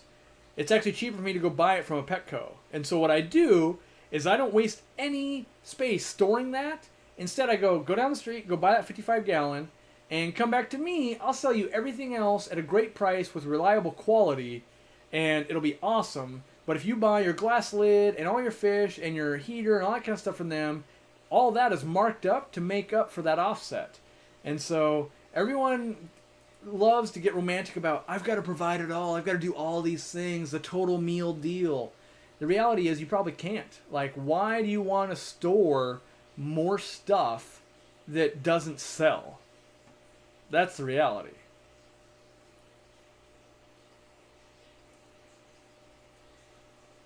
But kids don't have credit cards, Corey, so if they want to go to your store, the piggy bank, they can't. Kids walk into my store with their parents' credit card every single day. That's you're romanticizing. What you're doing is you're going, 1 out of 100 people is going to be in that situation, and then the other 99 aren't, and you're going, well, I don't want to alienate one person. Meanwhile, you slowed the line down, and the next 40 adults that week are angry that they had to waste 5 minutes. And so the reality is that situation would be very slim, and then on top of that, they could go to their parents and they could be like, hey, I want to buy something, they only take credit card, they could hand their parents the money, and that's what happens most times anyway. Most times, kids are handing their parents money and they're just swiping it anyway. So King Lee wants to start a fish store in his local area. What's the best way to advertise? This is going to be easy, King Lee. Do what I did. Take a business card, which this is my business card on a magnet right here. Take a business card, and on the back, you're going to put 1 free package of frozen bloodworms, and you're going to sign it. And you're going to hand these out to every fish keeper you ever meet. You're going to go to local clubs. You're going to go to other stores. You're going to go to Petco, PetSmart. And eventually what's going to happen is this. They're going to walk into your store, and they're going to work at a Petco, and they're going to, wow, your fish are amazing. You do cool things. I wish we weren't killing all our stuff. I wish I didn't have to sell an Oscar to their 2-gallon bowl. And you go, hey, I got a deal for you. Here's a stack of business cards. Let me give you these. And I want you to hand these out to people that want something you don't carry. Oh, they don't carry exotic shrimp? Okay, well, sign right here. Hand this to them. They'll get a free portion, or not portion, but a free frozen thing of bloodworms. And when someone redeems this, when you come in, we'll count up all the ones people have done from you, and I'll give you $5 store credit for every single person you sent my way. Even if I don't care if they buy anything. So then they come in, they revert 10 people to you. They're going to get $50 store credit. You gave away 10 packages of bloodworms, and you now have 10 customers that you already know are shopping for fish. You already know want something better than the Petco or the PetSmart's offering them. And you had 10 at-bats to make great sales and make lifelong customers. It grew my business so fast. And you're going, well, I don't know if they're going to allow it. Most of the managers were doing it too, because if they're a fish person, they're a fish person. And I'm not asking them to send me someone that wants to buy dollar guppies, and they're already selling dollar guppies. It's only if you can't fulfill their needs, send them to me. So they're already choosing like the better part of the customers, sending them to me, and I get to collect all of that, and it's win-win-win, except for everyone from Petco. But if Petco did their job and offered the things, they wouldn't have that problem, right? So yeah, that's what I would do, and it's cheap. You know, each business card is like 5 cents, so you might gain a new customer.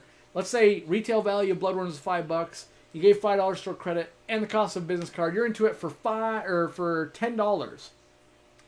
If you can buy customers at $10, I'll take 10 million of them tomorrow, because my average customer spend in my store is like $42, and that means if it costs me half, I make $21, and if I had to give 10 of those dollars away, I make $11. So if I bought 10 million people, I would make an insane amount of money that way.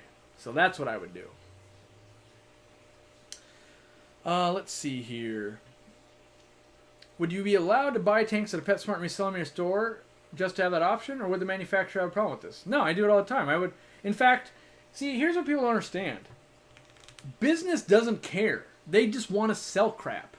And so if I walk into my local Petco and I would say, I want 129 gallon tanks, I want 20 40 breeders, I want 10 55s, I want 110 gallons, they go, okay.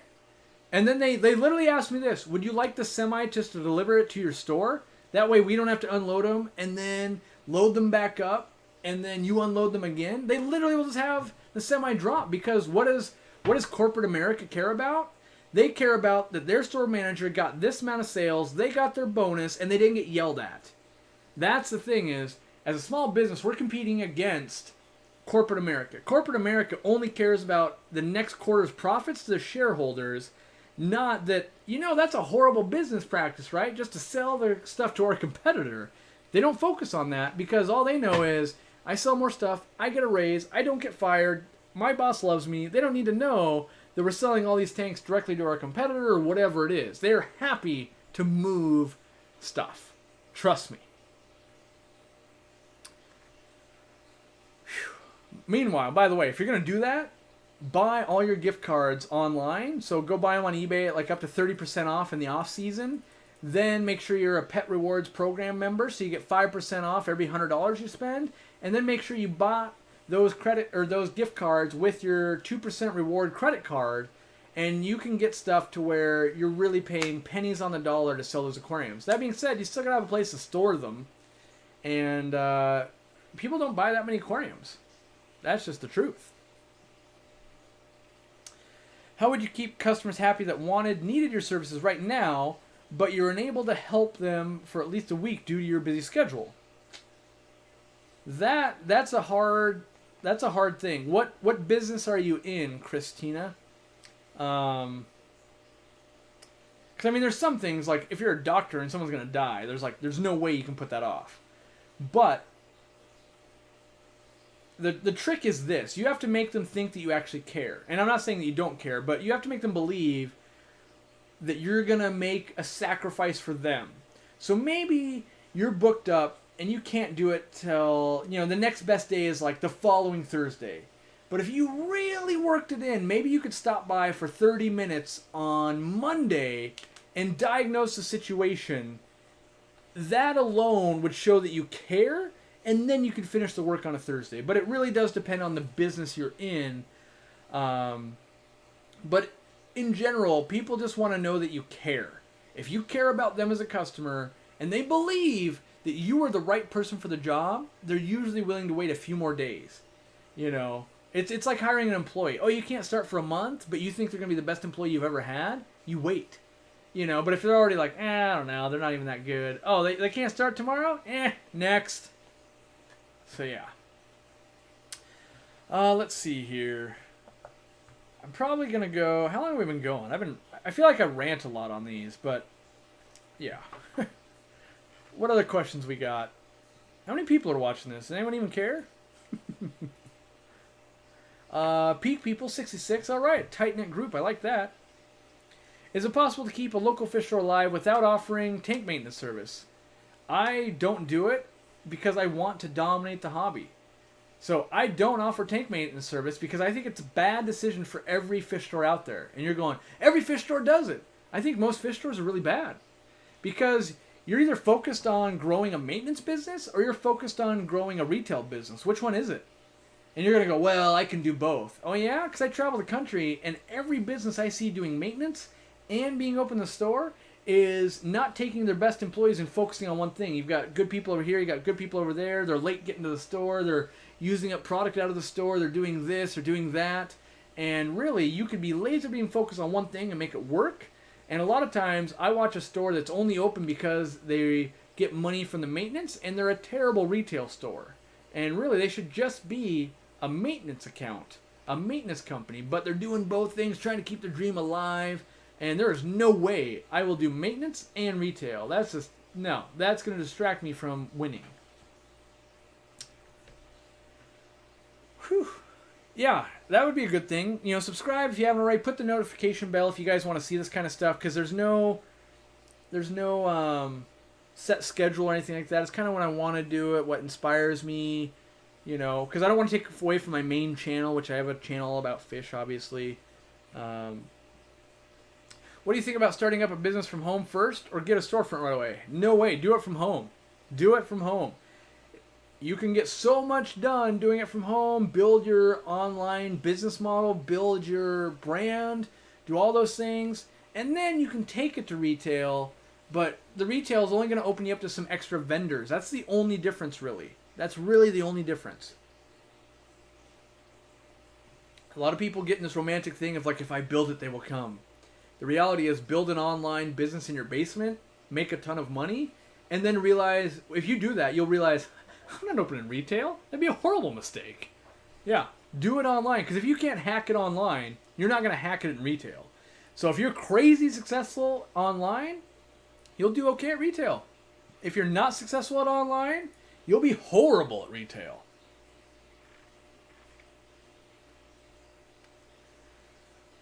When you were younger, did you ever think about going to own a local fish store? No.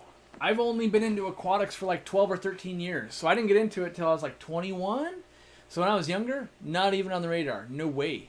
In fact, when I was working for a fish store for the first few years, I didn't think about owning one at all. It was only once I identified what I considered to be the weaknesses in the industry that I thought, I think I could really make some waves in this thing. I think no one's utilizing social media. Everyone's websites are bad. They're not really networking with breeders. They're not working that hard. So yeah. Let's see here. Yeah, we've done 70K annually from our basement. Yeah, exactly. That's, and it depends on your profit margin, right? Like that might be great, if it's a product that, like, let's say you're doing artwork or something, that'd be amazing. That's a great salary. Whereas, like, at the co-op, aquarium co-op, we do more than that. But we've got all these employees we got to pay and do all that. And we do all that monthly. We do more than that monthly. So it's all dependent on what you're selling, what's your business model. Like, for instance, if you're developing websites and you're making 70K from your basement, you're doing pretty good. If you're, raising cattle and you're only making 70K in your basement, like, that might be a problem. But that's the other thing to take into account. Whenever someone quotes a number, if I say, oh, we're doing this, realize there's expenses too. Most people, like, you could touch $1 million a month, and if you're spending $1,001, the real number is you're losing $1 every month. That doesn't sound nearly as impressive. There's a lot of businesses that run at a loss, and they don't even know they're running at a loss. The worst part about home is just that a lot of suppliers want brick and mortar. They want brick and mortar. So they tell you they won't sell to anyone brick and mortar. The reality is there's 100 people a day that say, I have a website, I'd like to sell your product. And they're like, I don't even want to deal with you. So then they go, oh, you have a brick and mortar store? You at least have some money. We're willing to deal with you. But if you call them and you go, I got 50 grand, I'm looking to buy from your company. They go, what can I get for you? That's when they say they want a brick and mortar, they're actually telling you, I don't think you can do enough commerce with your e-commerce store for us to even set up an account. But if you roll up to the table with a big sum of money, I guarantee you they're going to sell to you. Every time. And most people, myself included, I can't roll up to every vendor and just go, I got 50K willing to buy fish food. But if I did and they said they wouldn't sell to me, no one's turning down 50K. No one. So, let's see. So what about, so what about owning your own business? Was that on your radar before the fish thing happened? It seems like you're very business inclined. So I got my start, I would say, selling a trading card game, Magic the Gathering. I became a dealer where I would buy and sell cards every weekend, all that kind of stuff. I didn't really know it was a business until later in life when I was like, oh yeah, that's how I bought my car. I did that with online gaming. I sold stuff on eBay. I bought stereos, that kind of stuff for my car, and just made my own way in life, kind of. And then I worked at a gaming store, and then they laid me off, and then I kind of got free rent, and so I was like, well, maybe I'll use my college to become a network administrator, and I'll turn that into a business. The problem is I was too young, and I wasn't that passionate. I was doing it because I'd have to go get a job if I didn't do it, and so it didn't really work out. Like, I made a little bit of money, but I was not, like, I didn't have any capital to really do anything, because it was kind of like, oh, I got to do that next month? Okay, I guess I'll do that. But then I went and worked for other people, and then, I kind of did my own maintenance business, and I was wholesaling Repashy products while I worked for another store. And I realized I'm decent at business. And when I ran that store, that's when I really realized, like, I could do this. Like, this is... And that's why I did a fish store. It's like, I'm already doing this. Imagine if I was doing this for myself and I could not be shut down by people above me. Like, oh, that's a bad idea. Oh, I don't think we should invest there. Oh, I don't think we should do that. And, yeah, so it worked out for me, but I couldn't have done it without that in-store experience, for sure. How do you handle negative feedback on your employees? Do you know them well enough that you can wave it off, or do you reach out to your unhappy customer? So always reach out to the unhappy customer. You always do. And you basically, you always want to hear this. You want to let the customer express all their dissatisfaction. And then you want to come in as the shining knight and say, well, I as the owner, I'm going to take care of you. Here's everything you've wanted and more. And then you go talk to your employee and you go, what happened? And they go, blah, blah, blah, blah, blah, blah, blah. And then you make a decision based on the 2 stories you heard going, well, this person got disgruntled. Next time, even though we know we're right, we should say it this way maybe. And maybe they get less angry. Or maybe you go, that person's being unreasonable. Hopefully this event will never come up again. And if it does become a repeating scenario, we'll deal with it then. But I don't chastise my employees unless I think they made a bad decision and it's being repeated. Because I make mistakes, my employees make mistakes, customers make mistakes, everyone makes mistakes, and no one likes getting yelled at. And so when you ask, so chances are the employee finds out someone's angry, and you ask them what happened. You don't have to tell them, don't do that again. They're smart enough to know if you've hired the right person, like, oh, that transaction didn't go so well.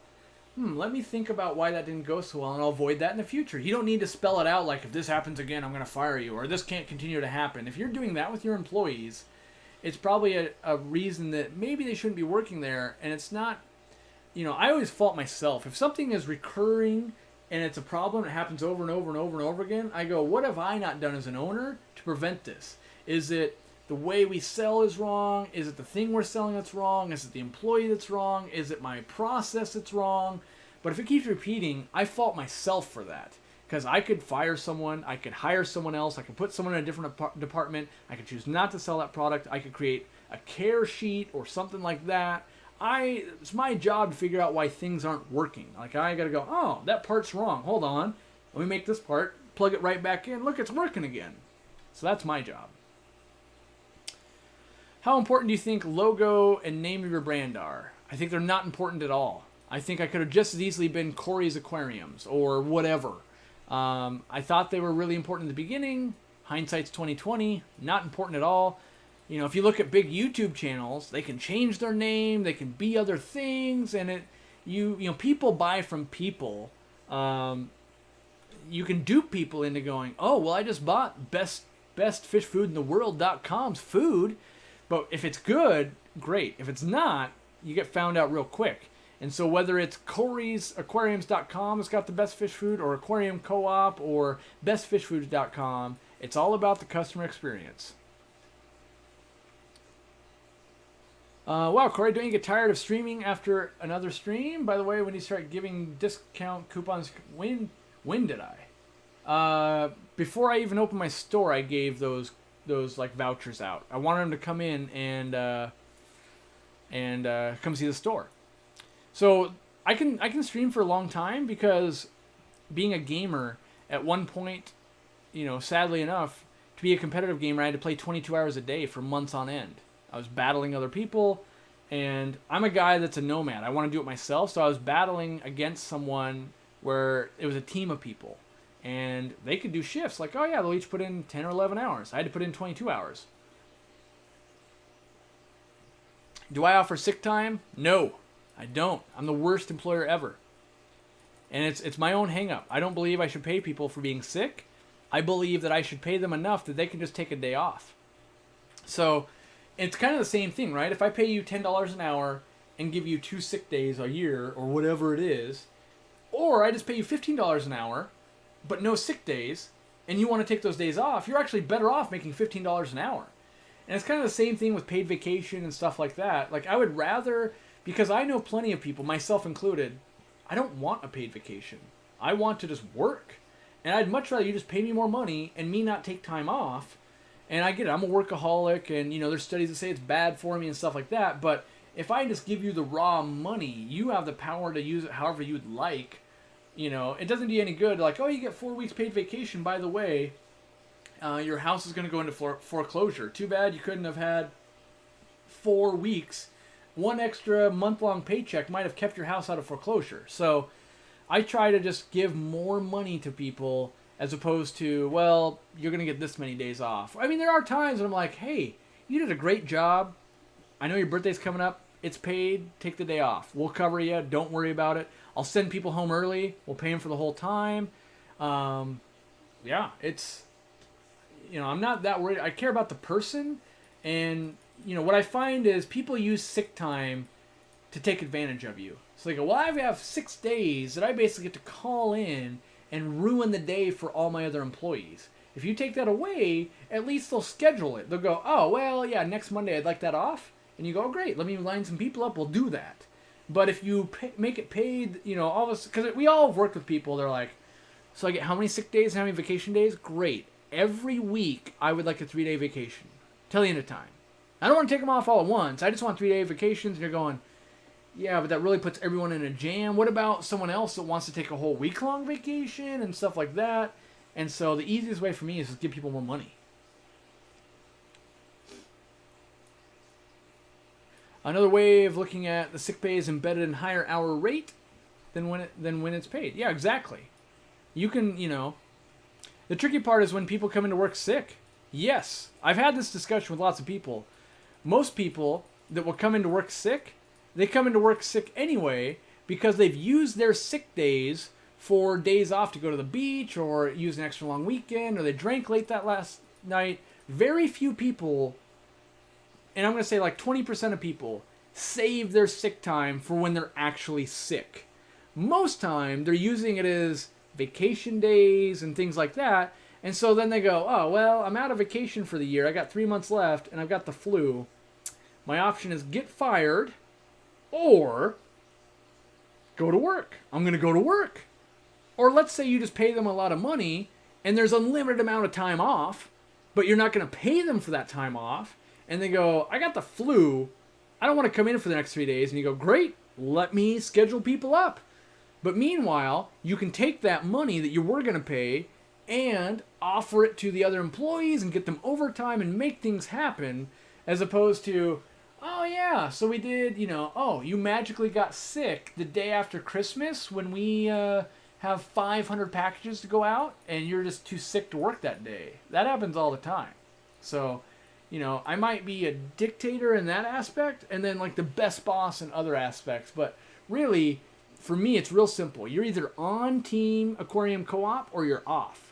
Like, if you're going to leave all the other employees doing the hard work, we're going to get rid of you. If you're legitimately sick, we will go to bat. No joke. And Lamont would have testified to this. I've had him call in sick, and then on my way home from work, I brought him soup and dinner and things like that. Because when someone's actually sick, I care about you as my employee. I want to make it better. I want to help. I want to do anything I can. So and that's real easy. When someone knows they're not getting paid and they're taking a day off and you hear them and they sound sick, I literally will drive up to your house, I leave that stuff on your doorstep, and then I text you. Well, I don't text you. In Facebook Messenger, we went over that, right? And I go, hey, there's hot soup and stuff like that. Hope you're feeling better. Let me know when you think you might come back to work or not. Take your time. We want to get you back up to full strength. We actually care about you as a human being. So yes, that's my stance on sick time. I don't believe in it. And it comes because it's a personal flaw of mine. In like 12 years, I've had a sick day like twice ever. And don't get me wrong, I myself can go, I'm starting to get sick. Let me tell someone I think I'm going to be sick like Wednesday and Thursday. I'll let you know each morning and day, and we can get a heads up, and I can tell my employees like, hey, is someone maybe going to be able to fill in here because I think I'm getting sick, and if no one can, we'll put me over where no one else is working and I'll get some work done. But normally people come together and try to help out, and that's the big thing. Create a work environment where everyone wants to help each other as opposed to everyone's against each other. And that's really hard to pull off because you got to get everyone really wanting to do a better thing. From an employee service perspective, do you send sick people home? I've never had to send someone home. I usually, if they come in and they're not feeling well, I tell them like, hey, you can go home if you want. And either A, they're sick and they don't want to go home because they're not that sick, or B, they're super duper sick and they're like, yeah, I don't even want to come in, you know. But I leave it up to the own person. And, you know, if you're on the shipping side and you're shipping alone and you want to work sick, great, work sick. If you don't, don't. You know, if you're going to get me sick, I'm either going to go home or you're going to go home because I don't want to get us both sick. But my employees never really put us in that situation. So, yeah. I recently started my own lawn care business and invested $2,000 into equipment I saved up prior, and I've made $400 in the past 2 weeks with 8 new customers. Should I invest in starting a fish store? I'm 15. No way. I would grind that lawn care business out. I would build an empire on that and keep your fish business as your hobby. And here's what I would do. No joke. If this was me and I'm 15, I would focus all of my energy on getting more lawn care customers. Build it, build it, build it, build it, build it, build it, build it. November hits and people say, we're not mowing our lawn. It's snowing, blah, blah, blah. And then if you know, okay, I'm not going to mow any more lawns till February. I've got November, December, January, February. I've got 4 months. What am I going to do to make money in those 4 months? Are you breeding fish? Are you selling fish? Are you doing a different business? But focus on that other business at least 8 months. At least. That's making you money. Then in that downtime, you'll be happy. Oh, I get to play with my fish. I get to do some more things. Maybe I start making a little bit of money on that. Or maybe I find a different way to find expansion in my lawn care business. But you know, I would tell you it's going to be way easier for you at 15 to really hammer out some money on that lawn care business than it is to start diverging. People always like want to diversify, and I want to stay true. Like no one wants to be a lawn care guy for the rest of their life, and so they start diverging. And when they do that, they get weaker at their core moneymaker. Stay strong in that core moneymaker, and you'll do really well in life. Let's see here. That's so hard to do in retail, but a great work environment starts from the top down. Whoever said being the top boss is a dream probably doesn't know the juggling that comes with it. There's all the time that, you know, oh, I'm going into work today. I didn't know I was working. You don't complain. You just go in. You do it. Oh, you're getting married, and that's going to mess up all these plans. Great. I'll take care of it. And but if you can really make a work environment where everyone actually likes each other, and they don't have to like each other, but they got to respect each other as workers, and you don't leave stuff for someone else to do and that kind of stuff. If everyone's on that page, work is a lot easier. Let's see. Are my employees required to have aquariums at home? I heard CChem, each employee must have at least one tank. Nope, no requirements. Why force someone to do something they don't want to do? Right? Like if you hate aquariums, but you love being a science nerd in the lab of CChem, why force me to do something I don't want to do? All you're doing is you're forcing the employee to lie to you. Oh yeah, I love that aquarium at home that's in my daughter's room that we won't take pictures of because it looks so bad and it smells bad and we don't do anything because it's bad. You know, I'm trying to think. I think all my employees do have aquariums. They do because they choose to. But like Lamont, when I hired Lamont on, he was a reptile guy that didn't own aquariums. His girlfriend did, but he didn't. He grew to love aquariums because he grew to love his job. But that's way different than forcing someone to do it. That being said, I will evaluate you. You don't own any aquariums and you want to work for me. What about that makes you want to work for me? And then I got to decide. So I evaluated Lamont going, so you care for a couple hundred reptiles and you're really good at that already, huh? I bet you could do really well in my livestock business. And it turns out it was, yeah. Let's see here. Where have I found my best employees? They've all been my own customers. It's when I go outside of that gets a little weird. Normally, that's because I don't know them enough. I know my own customers. Like I've interacted with them. I know what they keep. I know what they are strong at, what they've been weak at. Yeah.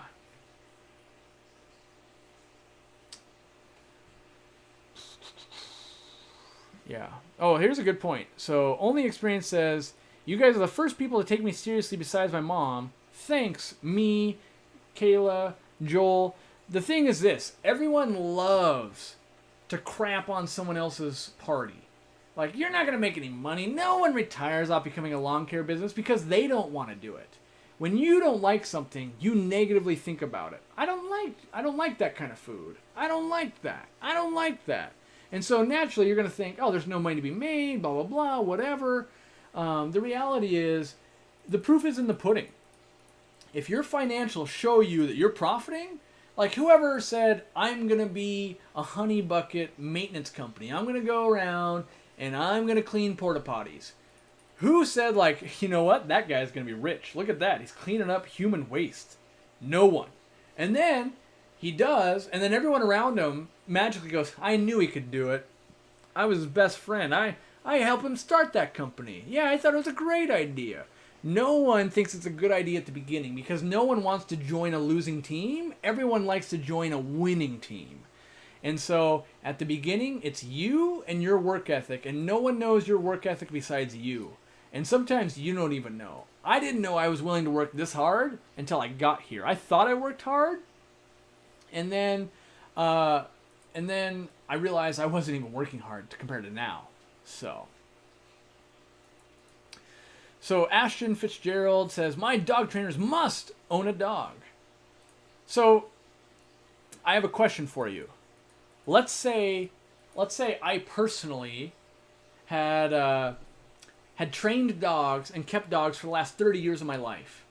And now I don't want to keep a dog because the last dog died of cancer and it put me into depression for the last 8 years of my life. And my sole purpose is to help people make their dogs better for them.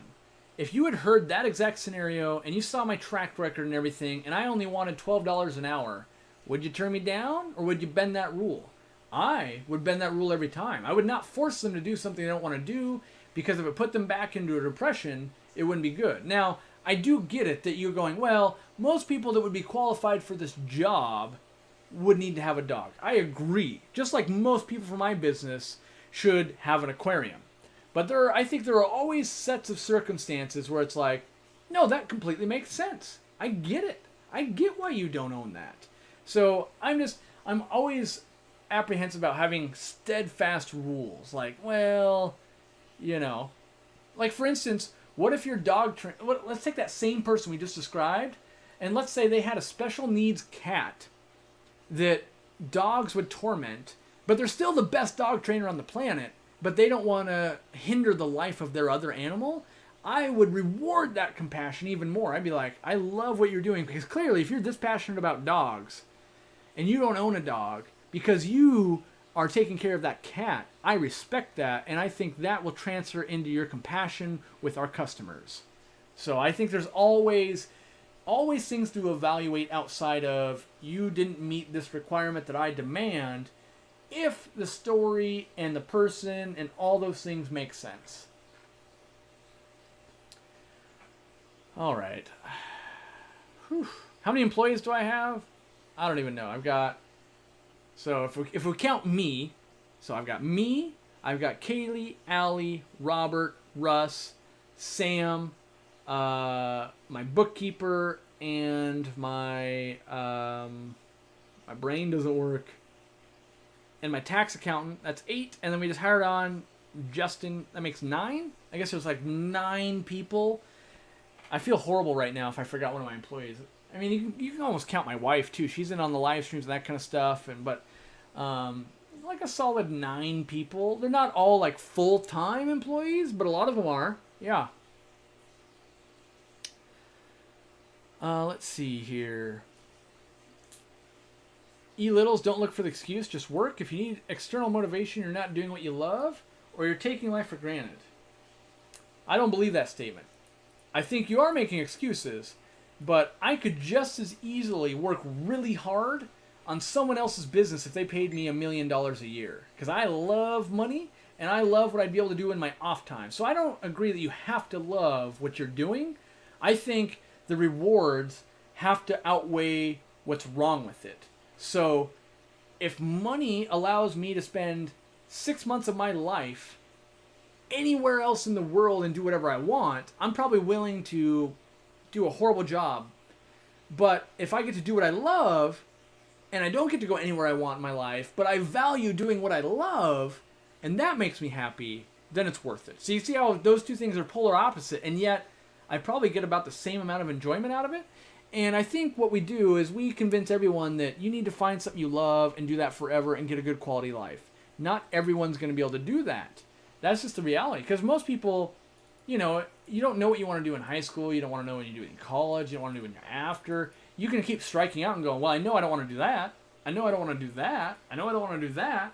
But you might give up jobs that almost got you to where you want to be. So if you create a $3 million lawn care business, but you love fish, but now all you do is you've got a guy that you pay $250,000 a year and he manages your lawn care business and you own it and you play with fish all day and you still make $250,000 yourself.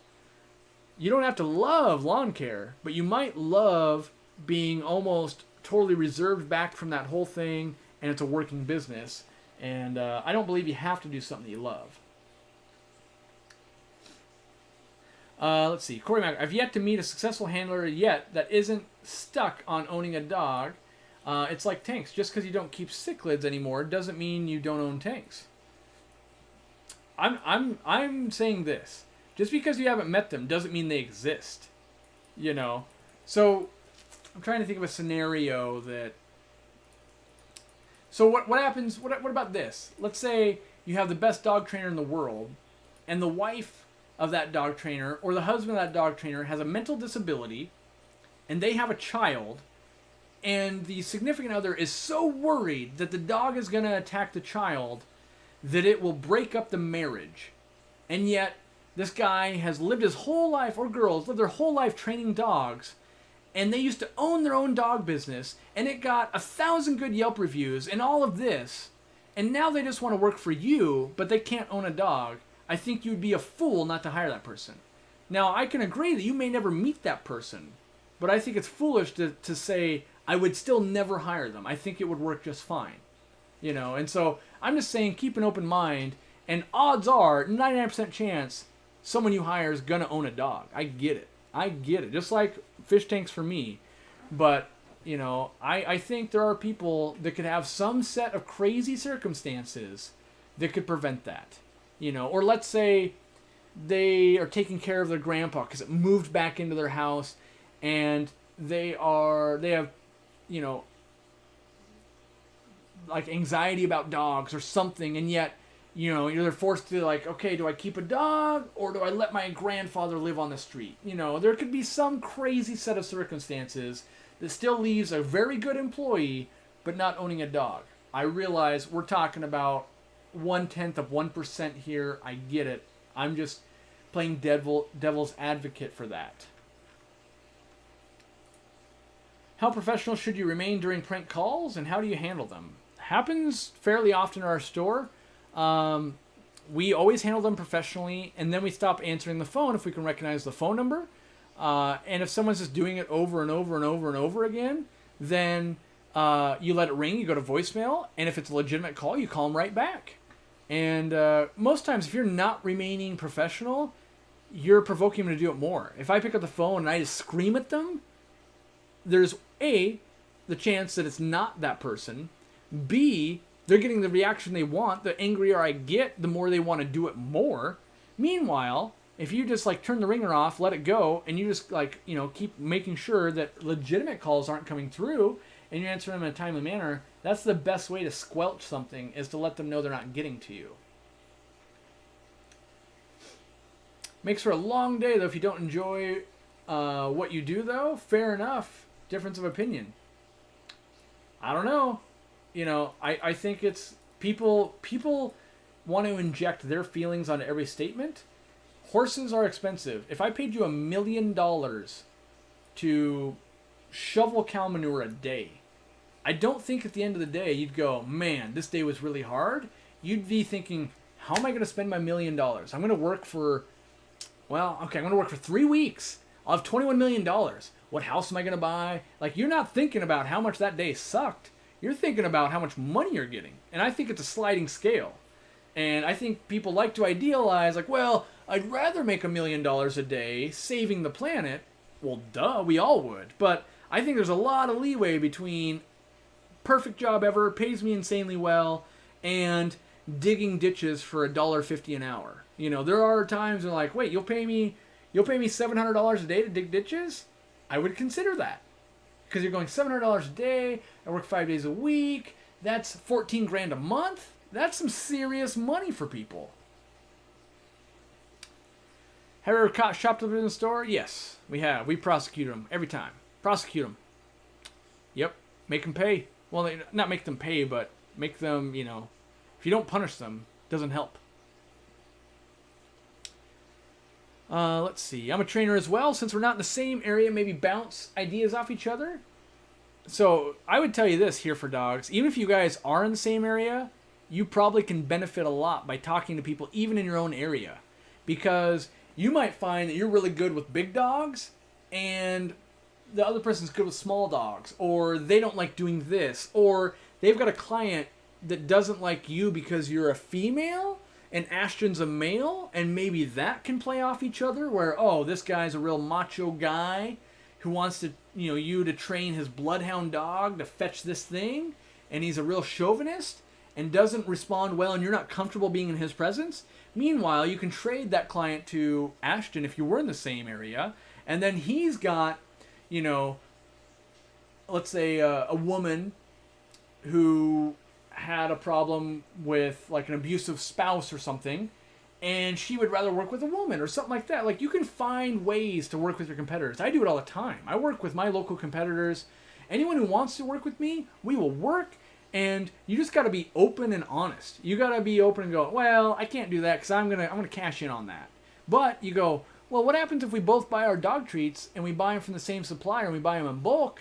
And we're using these to train the dogs and all that, and you're saving a little bit of money. Like, there's lots of ways to make money together and still be open with your competitors to go, well, I think we're going to run some conflict there. Let's be together on this, not on that. And because who wins in that scenario is who's hustling, who's marketing, who's finding the new clients, who has the great rapport, who's doing this with this client, who's making that happen, who hired the dog trainer that doesn't own a dog. There's so many variables. And imagine if you two did have this like wicked good relationship and you could take off for a week. They handle your clients. They can take off for a week. You handle their clients. Like, some magic happens and you two together make it so that you crush every competitor that ever tries to enter that demographic that you're in. And you guys just buddied up and no one will ever be able to infiltrate that. That's kind of magical too. And you're going, well, like, I'll take 50% of a big piece of pie than have the chance of losing all the pie. Like, oh man, all of a sudden there's 10 people eating pie, I don't get 50% anymore? Like, that's way less than, okay, I'm willing to only ever get 50%, you only ever get 50%, but no one else ever gets any? That's still a lot of pie for you. All right, phew. Has a customer ever said anything that you wanted to laugh but had to force yourself to remain professional? Probably weekly. Yeah, easily. Yep. It's part of just training yourself and then knowing that in general, it's out of they don't know any better. And so then you need to think of like, oh man, they literally don't know the answer to that question. It's my job to make them understand that. Yeah, I'm sure garbage men don't love their job, but they usually get paid pretty well. And if you work with good people, it helps pass the day.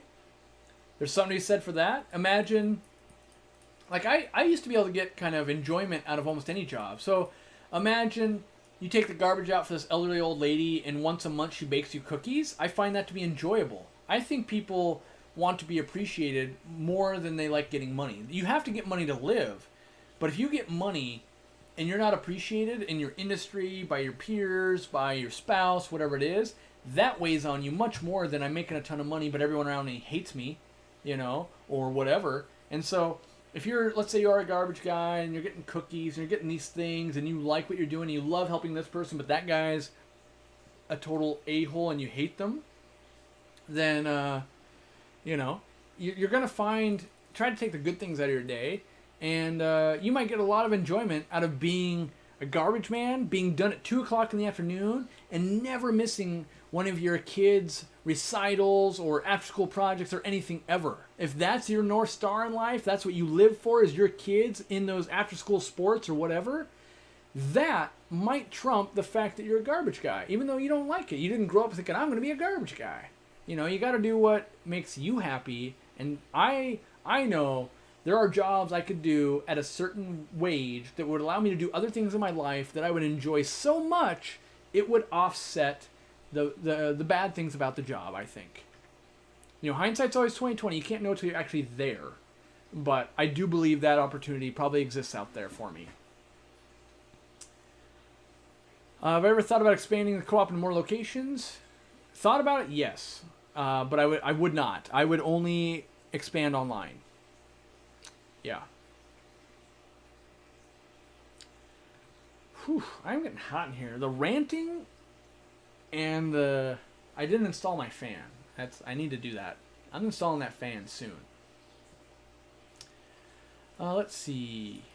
Yeah, I refer to my competitors all the time. Saltwater, competitors, maintenance companies, other stores. Like, here's the thing.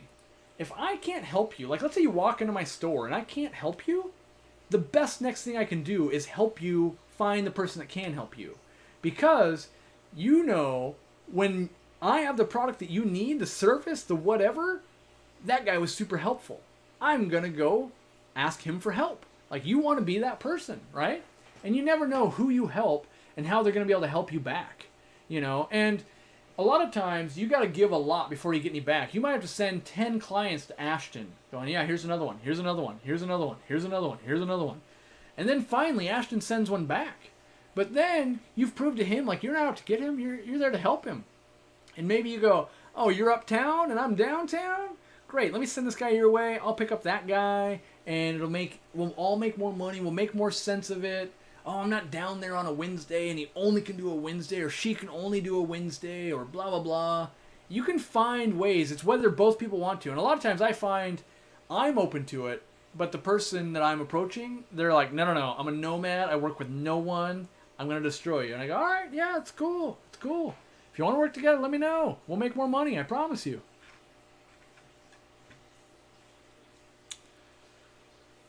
Whew. I should probably go pretty soon.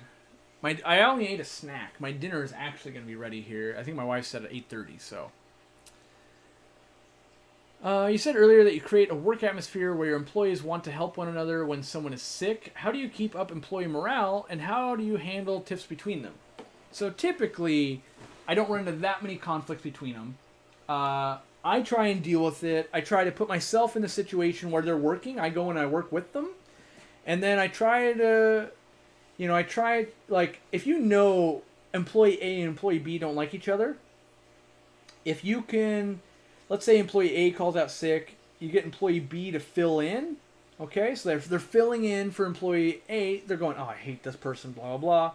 But you get employee B, like they're doing you a giant favor and you're showing them lots of praise, and then you can get employee A, going, oh, they really helped you out, blah, blah, blah, And so over time, you can smooth that out a little. It's not a quick process. A lot of people go, a lot of people walk in like, you two make it work, or one of you is not going to work here. Then they're thinking, how do I get that other person out of here? You basically got to let them know, like, you're going to work together.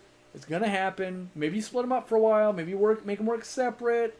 But you find ways, whether it's different employee combinations, whether it's different workloads, you find a way that they can complement each other's work styles. And once you can do that, it starts repairing it. If they don't repair it, it's the cancer that's growing, and you got to make it happen. Let's see. I know you don't like selling fish online, but have you ever thought about creating a fish wholesale department and start selling fish online like the Wet Spot? No, the Wet Spot just sells fish exactly the way I was doing, and I don't like to do it. So no. Nope, I would much rather sell directly to a consumer, make more money like the Wet Spot is doing, as opposed to a wholesale side. Is it tacos for dinner? Nope, I'm having cottage pie. What if someone is proactive in the aquarium trade, offered to buy aquarium co-op to have your brand name above them? I would sell tomorrow. No joke. You offer me the right amount of money, Aquarium Co-op is yours. Because guess what? Tomorrow, I'm still Corey McElroy, and I start Corey McElroy's Aquarium YouTube channel, and it's my own new business. I would sell in a heartbeat. Now, let's say they said, well, I want a non-compete clause for 3 years. I would have to think about that. I don't know that I want to stop helping people for 3 years. But for the right amount of money, I would do it in a heartbeat. I would go, you know what? Here's my empire. It's this amount of money. I don't know what amount of money that is yet. But here it is. I take 3 years off. I go do whatever I want to do in the world. And then I come back so refreshed, ready to help people. And it turns out YouTube's not the big thing anymore. It's some other thing that didn't even exist. I hop in there, and I'm a businessman. And I enjoy playing in business. And so maybe I start another side business. Maybe I do another thing. I don't know what I would do, but you better believe I would sell it for the right price. Anyone that tells you different is lying.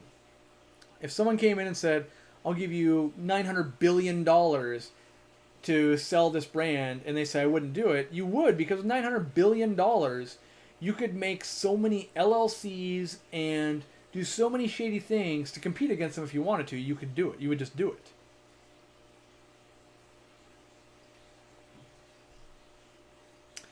Let's see here.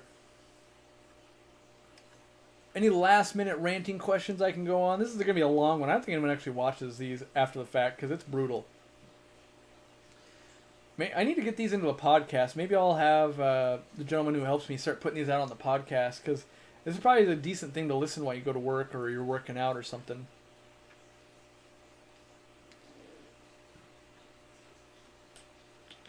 Looking for the last few questions. I went to school for art, but I can't live off it at the moment, so I work other jobs. So I just started getting paid to learn to weld. I love getting paid to do what others pay to learn. Yep. Yeah, exactly. You know, and that's the thing, is maybe you only got to weld 3 days a week and you get to be an artist 4 days a week. Or you could chase being, you know, an art guy 7 days a week and eat top ramen and hate life. But maybe life is better welding 3 days and doing art 4 days.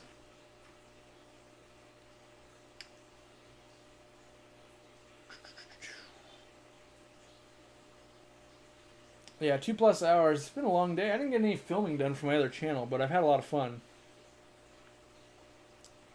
LLCs? Yeah. Limited Liability Corps. I'm an S-LLC, S-Corp LLC. Basically what an LLC is, Sam, is it protects you from getting sued yourself. So, like right now, if something was to horribly happen at Aquarium Co-op, and let's say someone broke their leg and sued me, they would actually be suing my brand, not me personally. And so even if they won the court case and I've done something horribly wrong and they take all my business, I wouldn't lose my house, I wouldn't lose my car, I'd lose my job. Don't get me wrong, it's still going to be horrible, but I wouldn't lose everything. I would just lose 90% of my life, which is still better than all of it.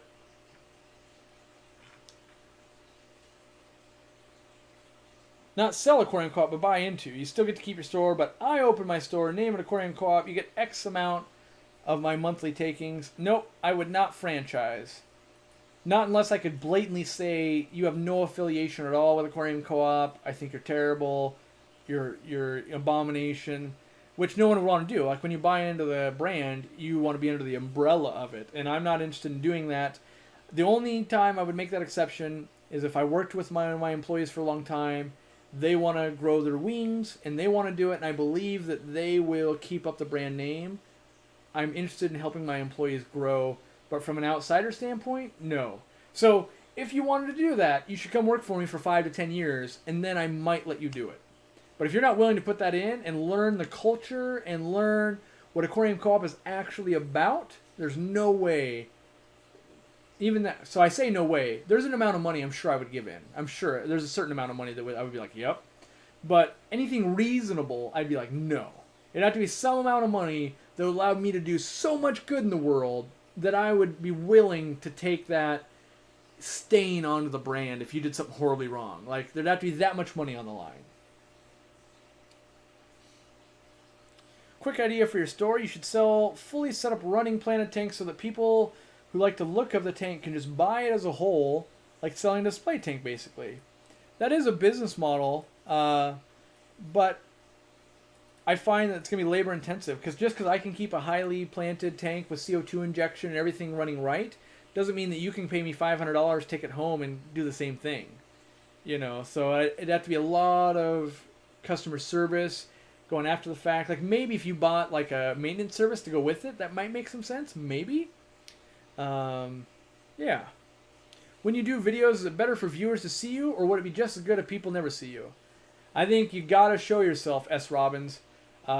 People buy from people when it's from a sound. Like if you just hear me, you don't know me. I'm just a sound, right? Like, that's the Marlboro Man, or that's you wanna convey emotion on your face.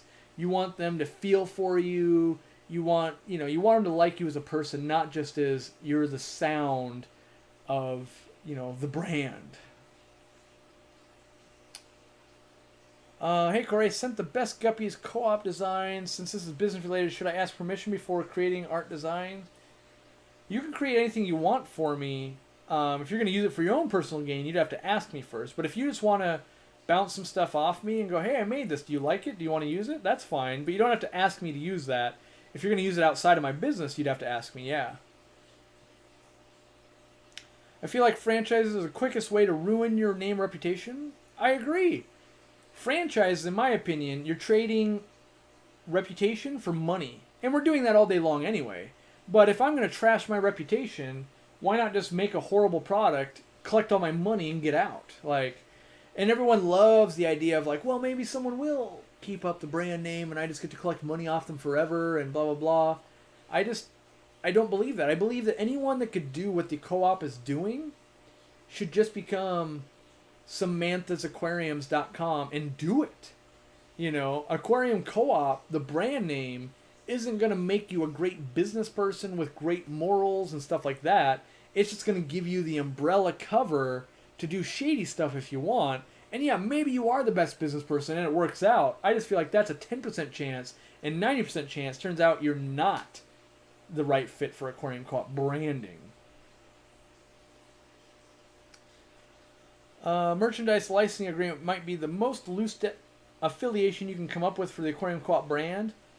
I think the easiest thing would be me wholesaling out products. Let me sell you my Easy Green. You can sell it in your store. You make a profit. I make a profit. But I still control what goes into Easy Green and all that kind of stuff. There's interesting things to be said in running a business as if you're going to franchise it, though. It encourages things to have a reason behind everything that you could explain to someone else. There's lots of things in business you can't explain. You can write it out to a T how you should take care of a customer, and yet there's always going to be a foggy line somewhere going, well, maybe we should just give in. Why? Because they spent this amount of money. Why? Because their husband works for the newspaper. Why? Because this, because this, because this. And I think if you could actually make those sets of rules that worked, Petco's and PetSmarts and things like that would be destroying my business because, if you follow this, it will work. But there's got to be that human logic in there to make those decisions on some of the things that don't make sense by following logic. All right, 2 minutes, I'm cutting it off. We got 2 more minutes. Yeah. What else have I got?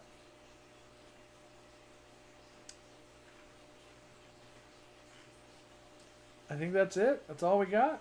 My local saltwater store does expensive saltwater tanks in store, then offers maintenance packages. Yep, that makes sense. Thinking about eventually franchising out, but it would be to venture into other parts of the world. Yeah, I mean, even there, I don't know if franchising makes sense instead of just hiring people, right? And you still maintain the quality and the creative directive and stuff like that. It's cheaper to franchise out for sure, but I'm still not sure that's best for your brand. Because let's say you're selling in India and the United States, and people keep leaving feedback from India on your H2O Plants Facebook page and your Yelp page and stuff like that. That's still going to hurt your business in USA, and you're going to spend all day trying to convince people, no, that's not me, that's not me, that's my other people that are in my franchise that just suck. That's really hard to go, no, it's not me, no, that's them, So you're always trading. You're trading brand for money, brand for money. Whenever you're getting anyone else in, same with even employees. You're trading money. You're hoping they're going to upkeep the brand, and it's really hard to fire a franchise. Say that.